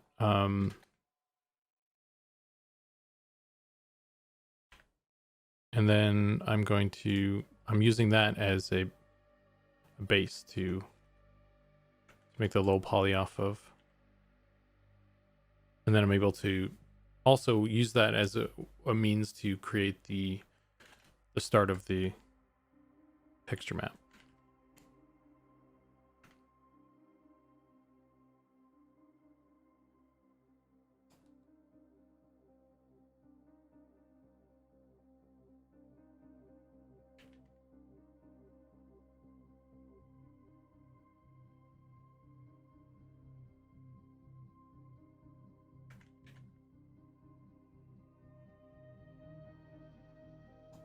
So that's right now is I'm doing the retapo phase, and I'm trying to make the low poly version and make it kind of fit to the high poly I have. So all that shape stuff, deciding how it's gonna look more or less, is sorted out. Just getting into sculpting after working on hard surface art for game mods, trying to learn with the goal of making animations.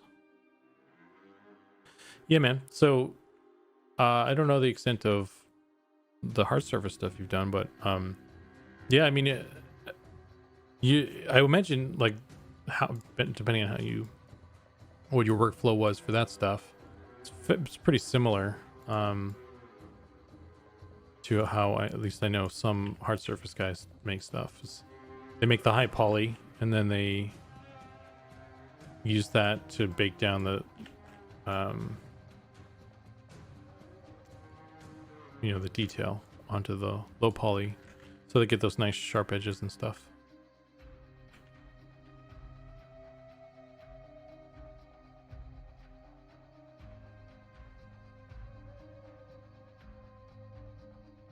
Are playable characters a bit higher then?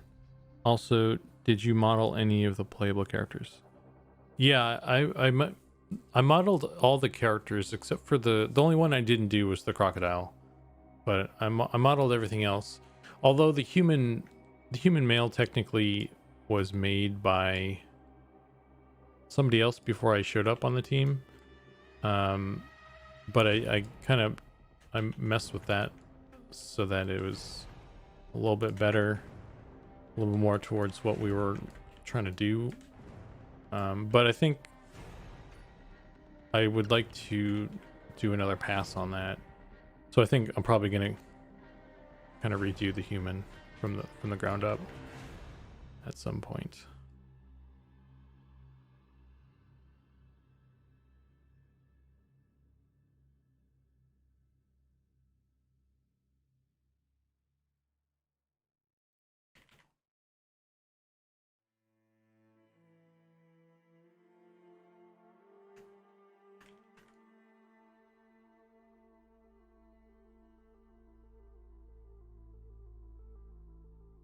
I could probably join these now, I guess. Might as well join all of these.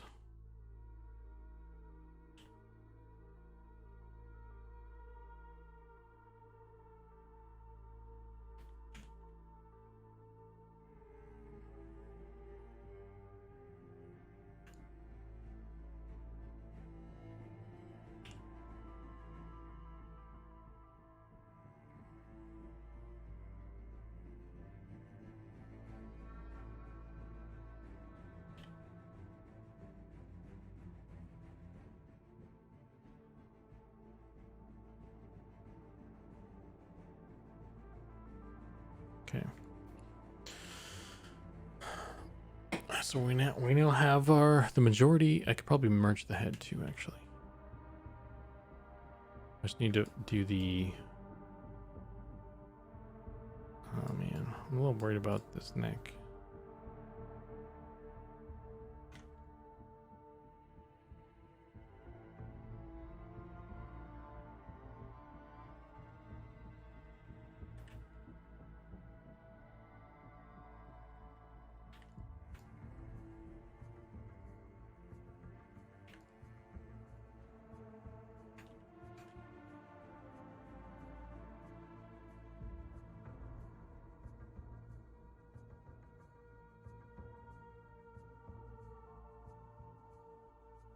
I also need to jump back to the mouth and figure out how I want to handle that. Got teeth and stuff.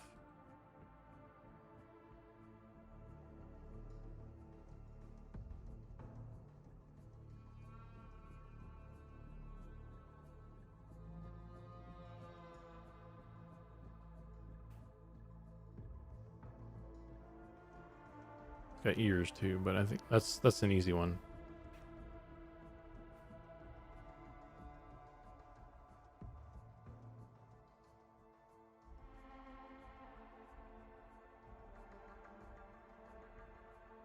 Maybe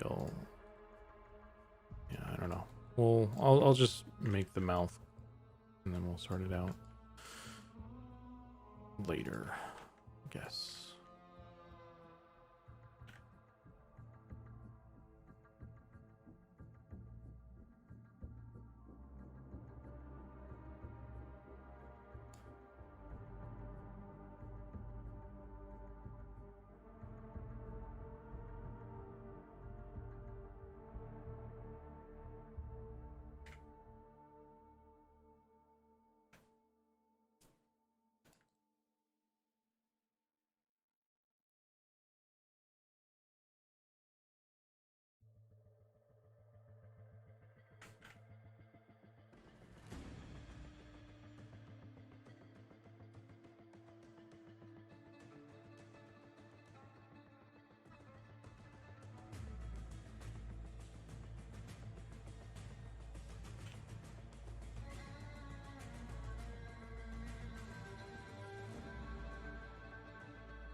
What kind of stuff, Mordon,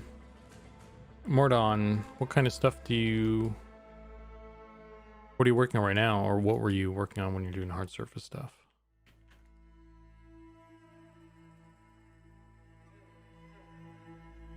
Are you making more organic things for animation right now, or are you trying to make hard surface stuff that can animate?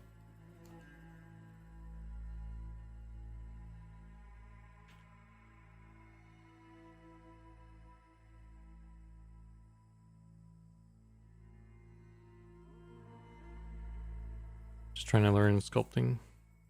Okay, that's cool. Are you doing it in Blender or ZBrush or something else?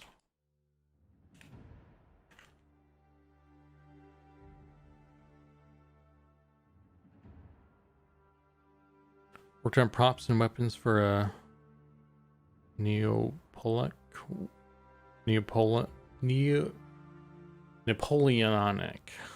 Wars mod for the Mountain Blade 2.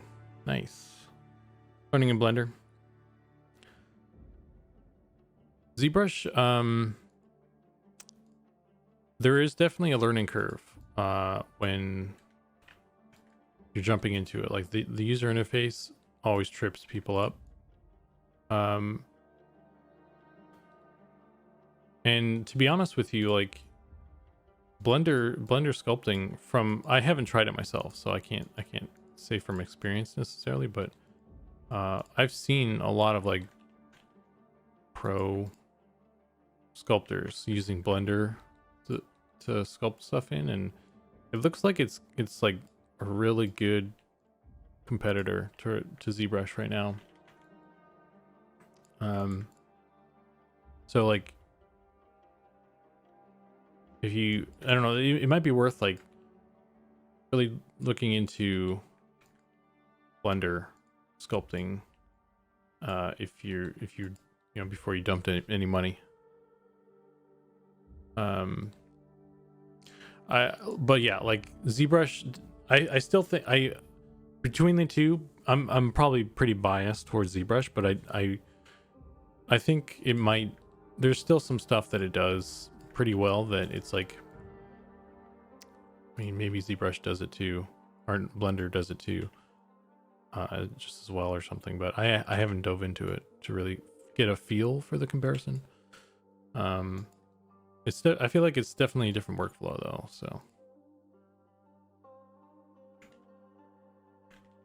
not necessarily definitely a different work, but it's like there's just different things you probably have to do to get the same result, or just the way they work differently.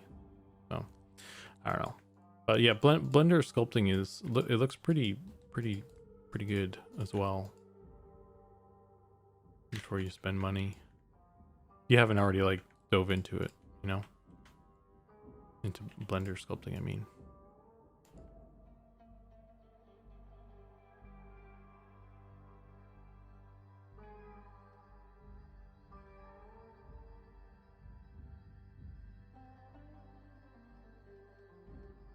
I see that the Flip Normals YouTube has a Blender to ZBrush workflow. They make the initial sculpt in Blender and then finish it off in ZBrush.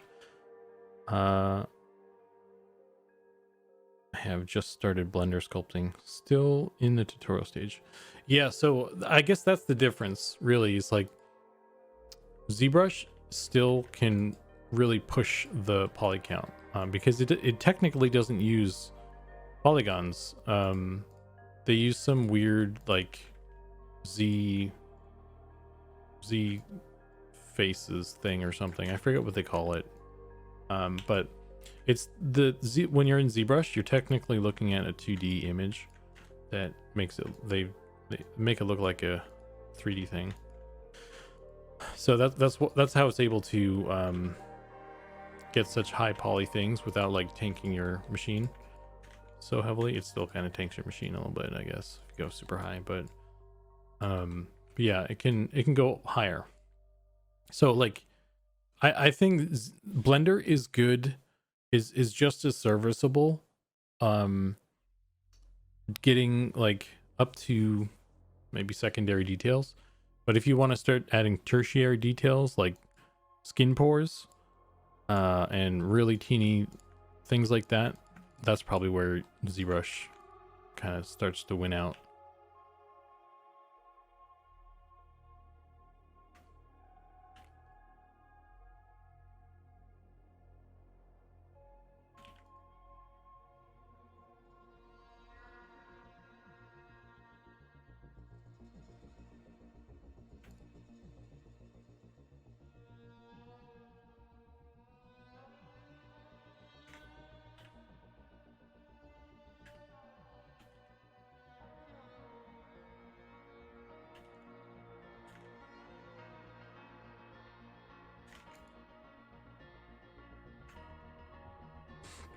But yeah, the Flip Normals YouTube channel is good.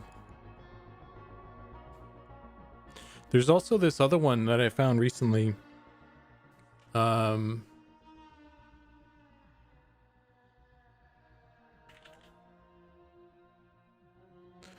would check out the Outgang YouTube channel.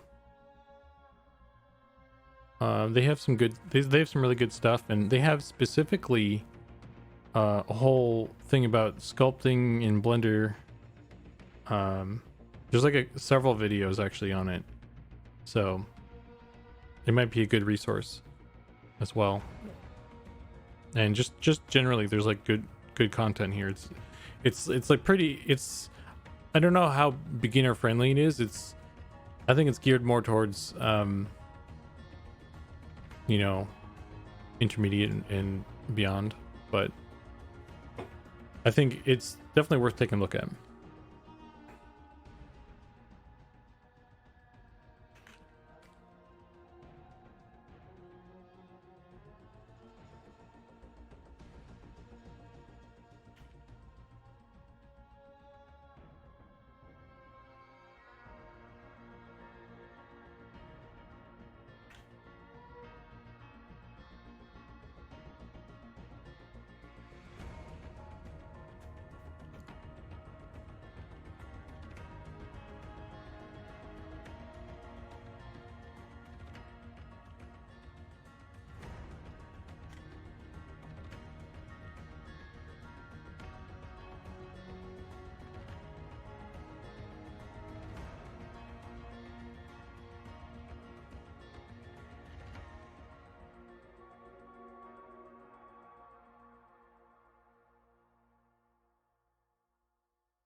Hi, guys. Hey, thanks for the follow, man. I appreciate it. I have to go, but it's been very good talk. All right, catch you later, dude.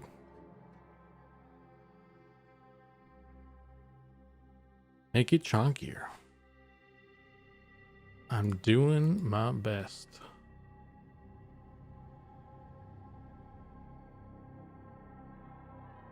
My best just isn't good enough for you.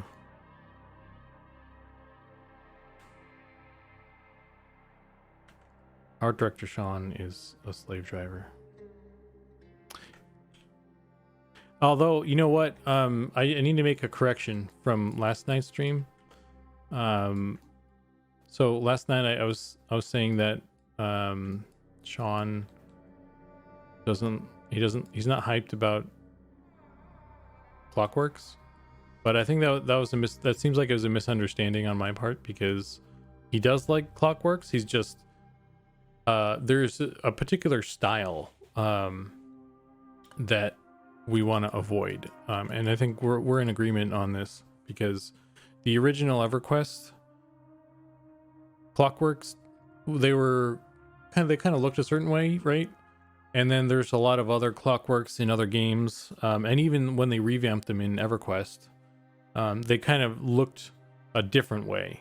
They looked more steampunky or kind of goofy. So I think as long as we make Clockworks that kind of look more kind of cool and like a particular style, particular way about them, I think will be good. And that was my intention from the start anyway. So I think we're good. So I have to make that correction because he was on my nuts about slander and lies. So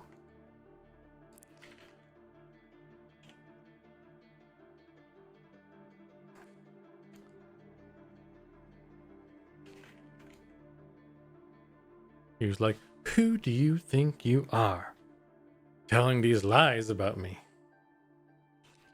So, but yeah, so we're gonna have Clockworks eventually.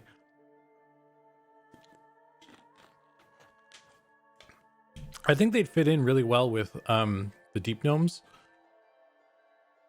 because it is like, how do you tell the difference between a deep gnome and a clockwork gnome? Because they both have the glowing eyes, and they're probably kind of a little twitchy and shit. So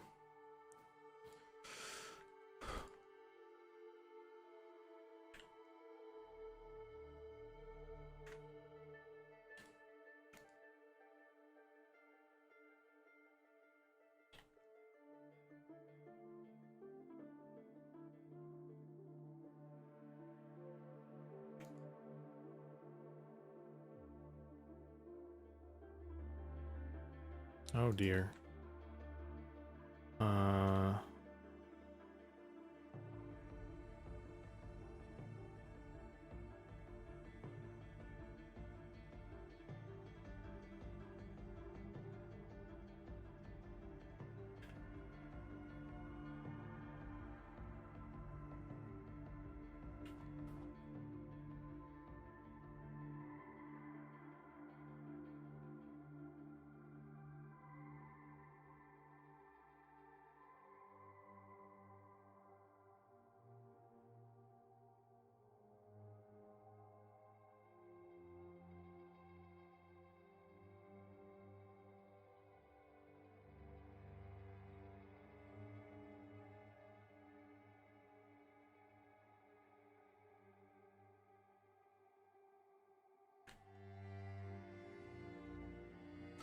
I only played EverQuest 2, so I can't relate to anything EQ1. E-Fortress, how you doing, man? We're making some headway. I'm getting close to finishing this low poly version. At least the geo. I need to still UV it and stuff.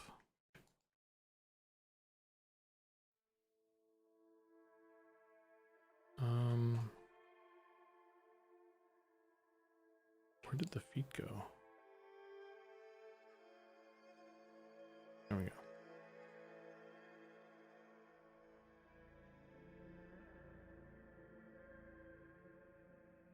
So this will be interesting. Got quite the mess down here.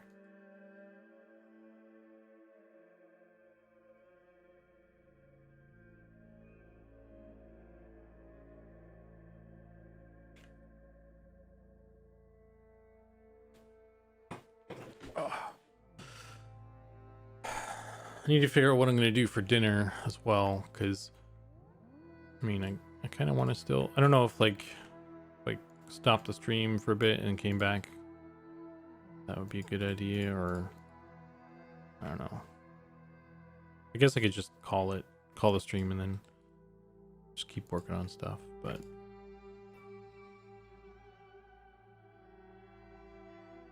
I don't know.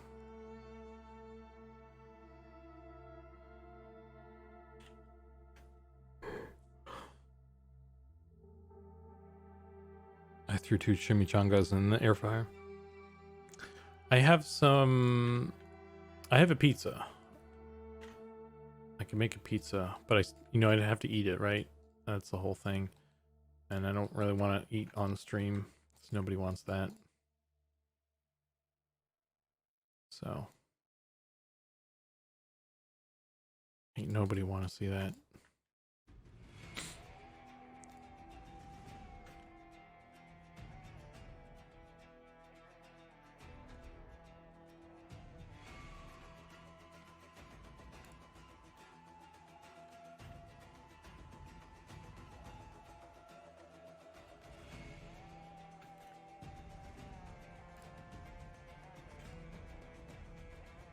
Yeah, I think maybe realistically, it's pretty good.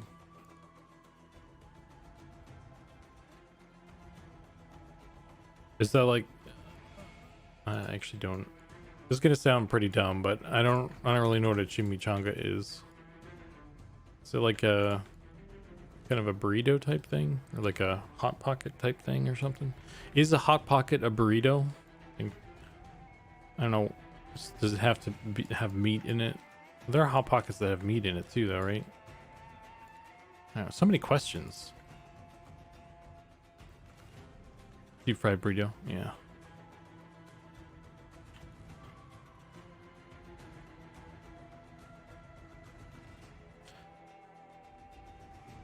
I didn't know either. Okay, good. I'm not the only one, because I don't know. There's a lot of shit I don't. There's a lot of basic shit I feel like I don't know because I just don't. I never paid attention to, you know. It's always in my own little world, so I feel really dumb sometimes when I am asking basic ass questions.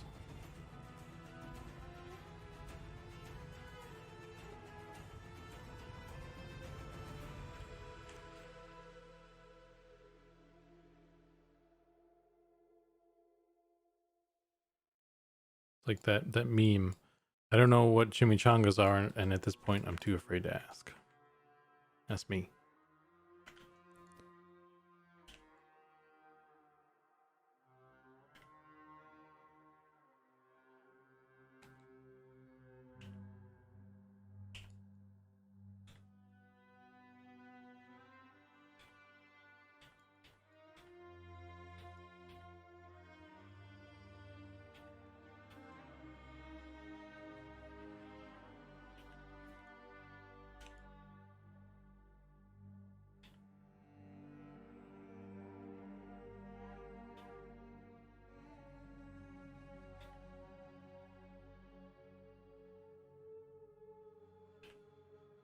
I heard in movies, yeah.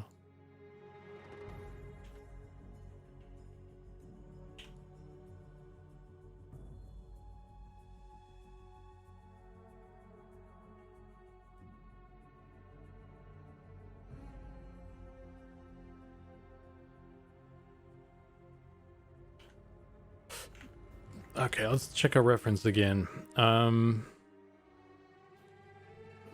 Foot's pretty. It's not too difficult, I feel like.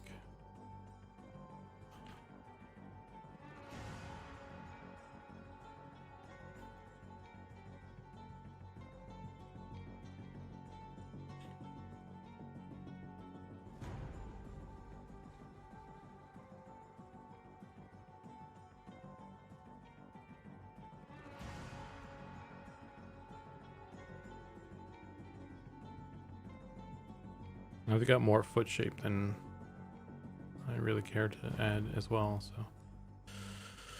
Okay.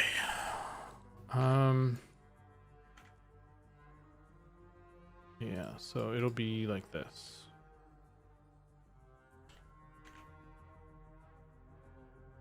Actually.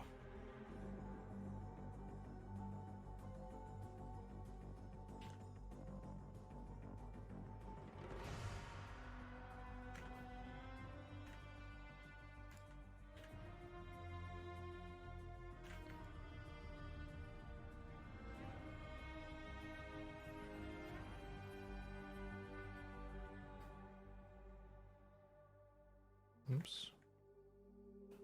Not that.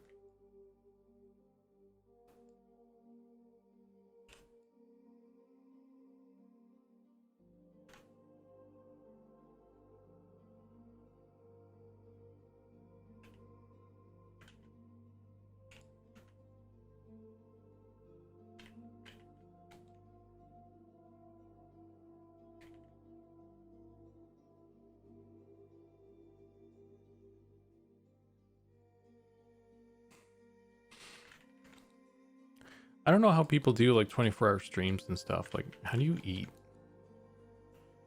Do you just eat on stream like a lunatic? How do people do that stuff? Because I'd like to do like longer streams on the weekend, but I gotta eat, bro.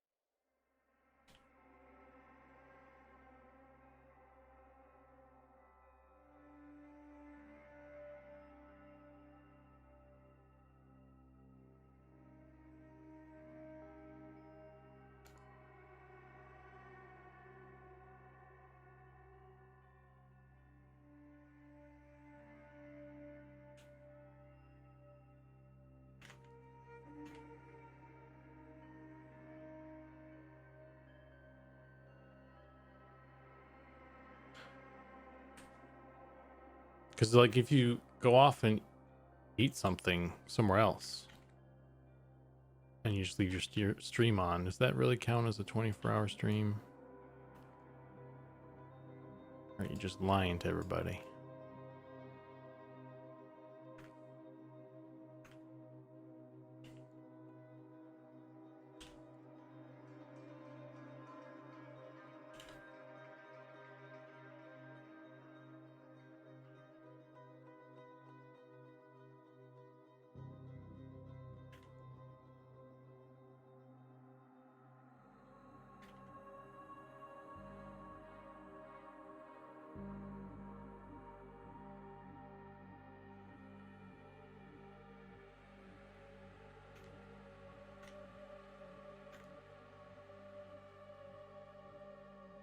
Most use bio breaks, splash screens, I think.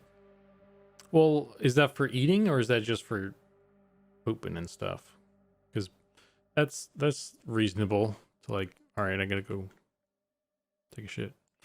BRB. But like if you're gonna go have like a cook and consume like a whole ass meal, I guess you just have fast food or something. Just have a bunch of chimichangas. I don't know what the rules are.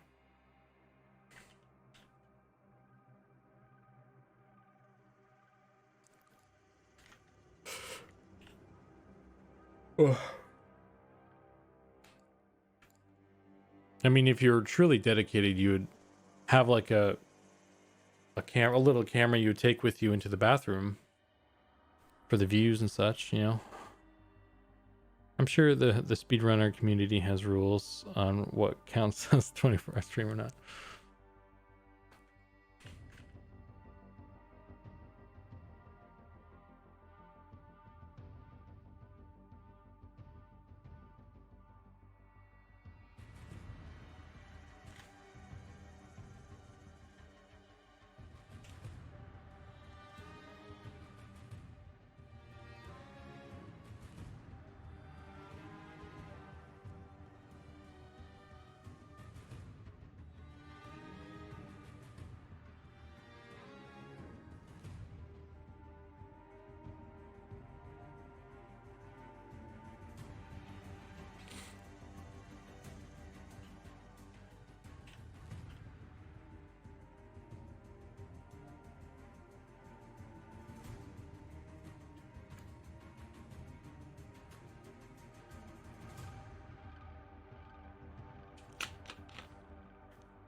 But yeah, I don't know. It's just weird because like I was like, oh, I'll like stream all day today, and I'm like, it's almost 4 hours, and that's like maybe a little bit more than my usual, and I'm like, my body's like trying to tap out. I'm like, oh man, I want to be a pro streamer, bro. I don't know. So I guess I need to figure out how I want to do the feet here. Do I want to do? Actually, let's try this.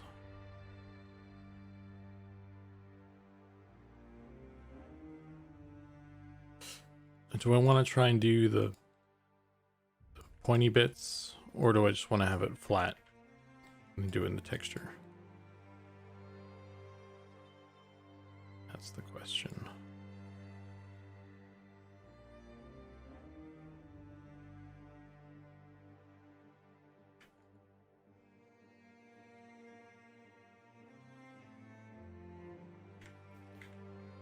It depends on how easy it is to do the pointy bits, I guess.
That's not what I wanted. Um.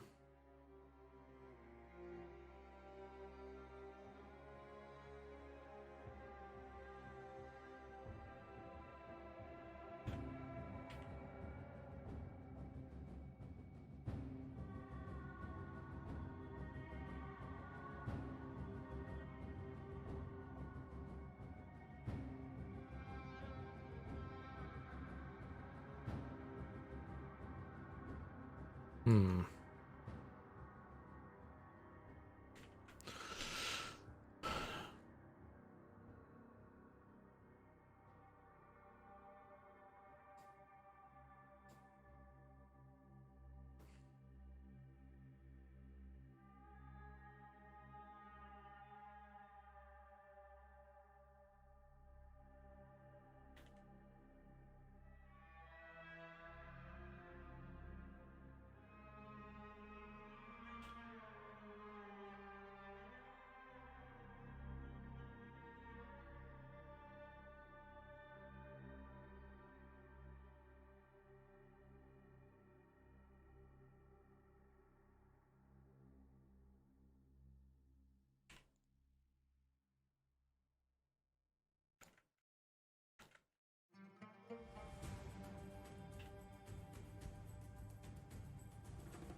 We'll go with that, I guess. For now.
There's 5 edges on that one.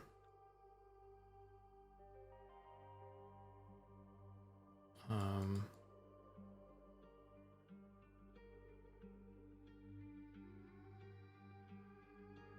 and I have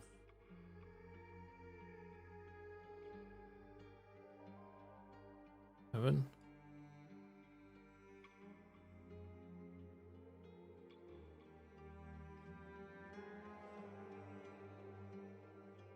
So I'll just merge these.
text group.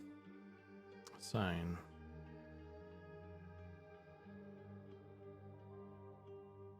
Shrink wrap. No.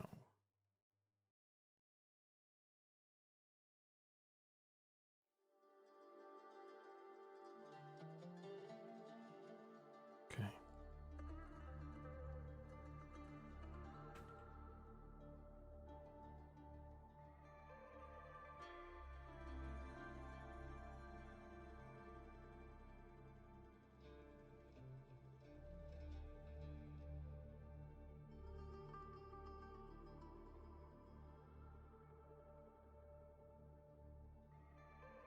Looks kind of weird, but yeah, that's what it is.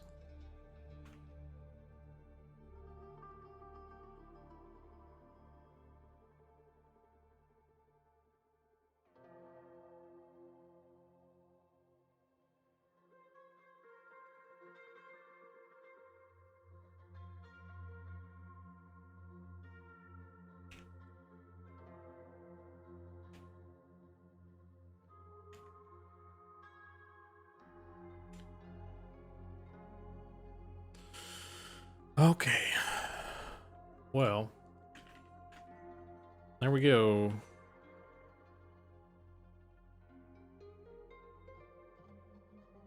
Still got the teeth and the ears and stuff to do too, though.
Okay.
I need to do the bottom of the feet too, real quick.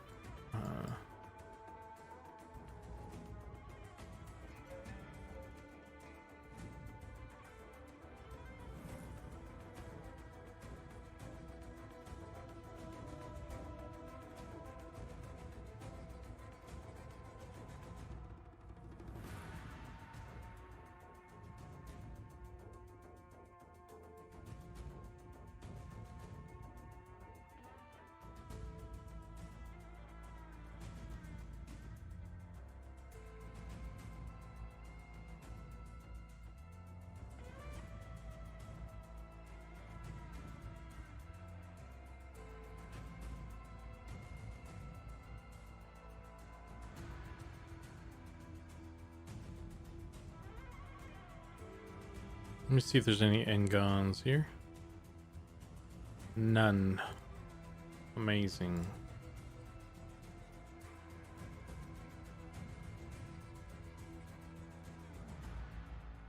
A lot of triangles, but that's fine.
I think we're getting there, finally, this guy.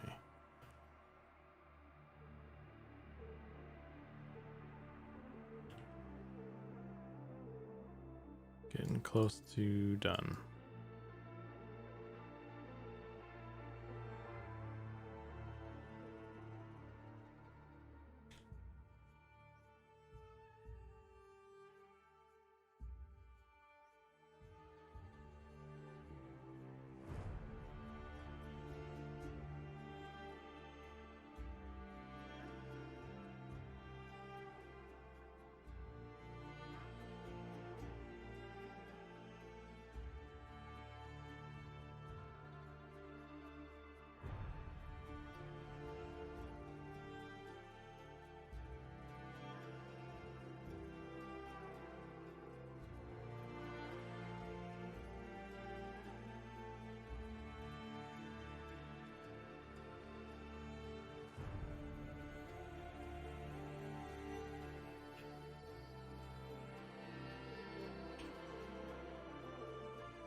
Harumph.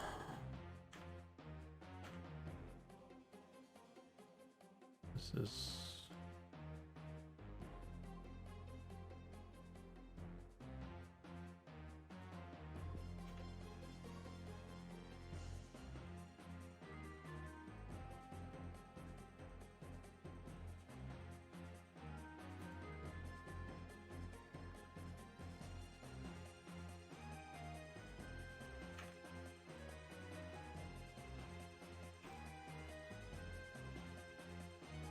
Okay, I guess I need to merge this.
Look at that beautiful old poly dude.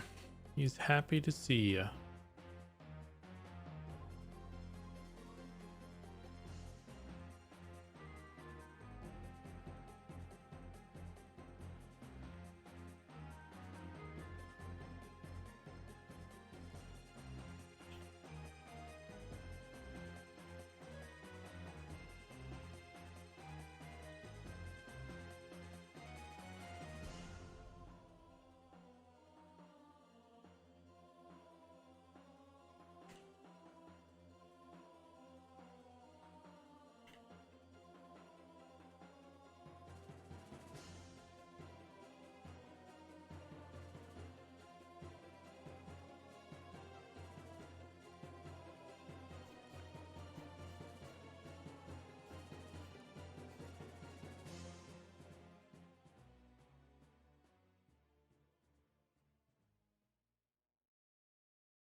Woo.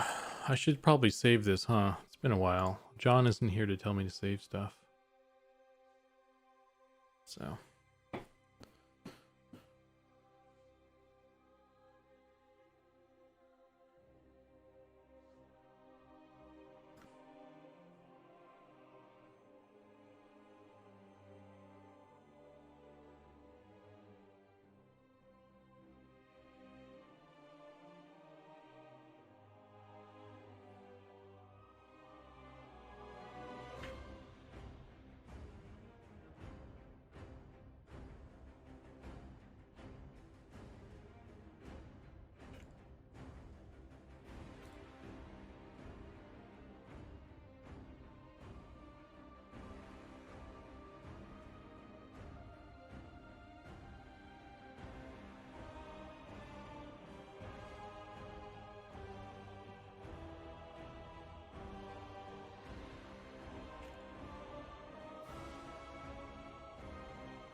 thing. How did they UV that?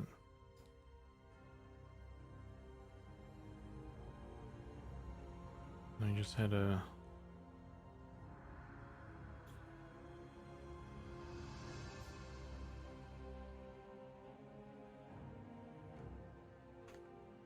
Oh, right. Wait. Wait, what?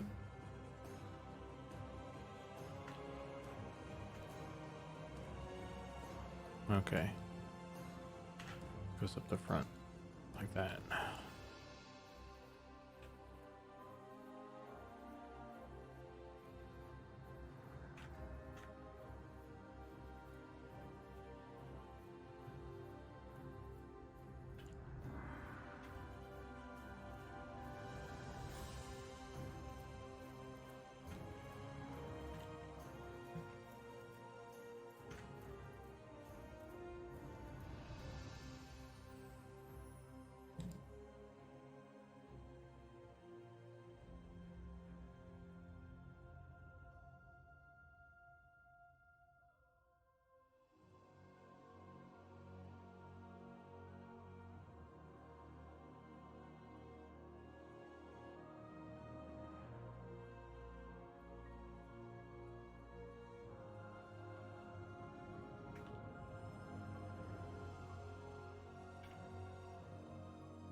Son of a bitch.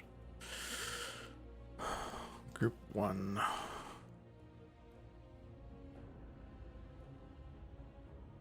I.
geez.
So when do you guys do the low poly version?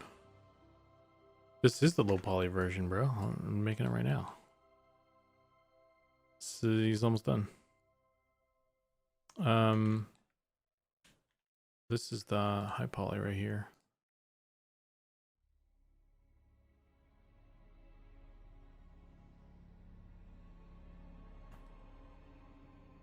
That's like way too many polys. This one is? Or this one is? The left one's too high or the right one's too high?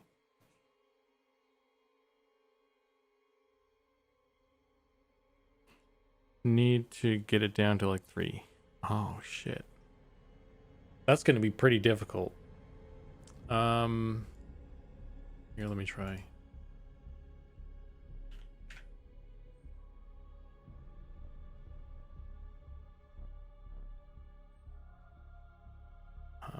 Okay. Okay, there we go. I think I got it. Whew. That was rough. But I think I got it. There's the ghoul right there. So can you see the resemblance? I mean, I know there's like there's a difference in poly count, but I feel like the resemblance is still there. Like right there. I'll do a side by side comparison so you can really see what's going on there. Let's get rid of this junk. That's trash. There we go. And they can really see. You can really see what's going on. You see, like, obviously there's a lot of detail, but this is high poly and stuff, right? So,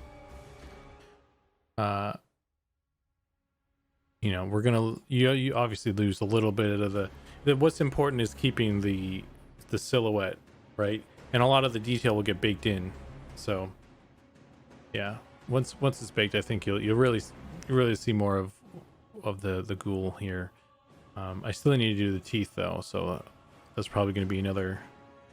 It's going to be another 3 polygons.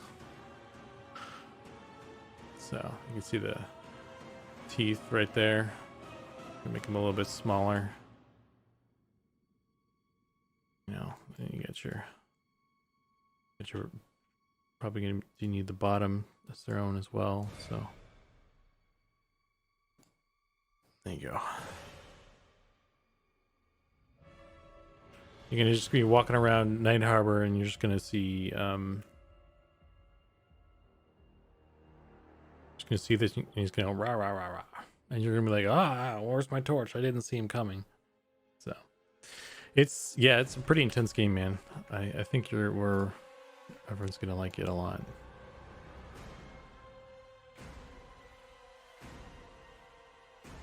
But yeah, anyway. Yeah, the silhouette's important, man.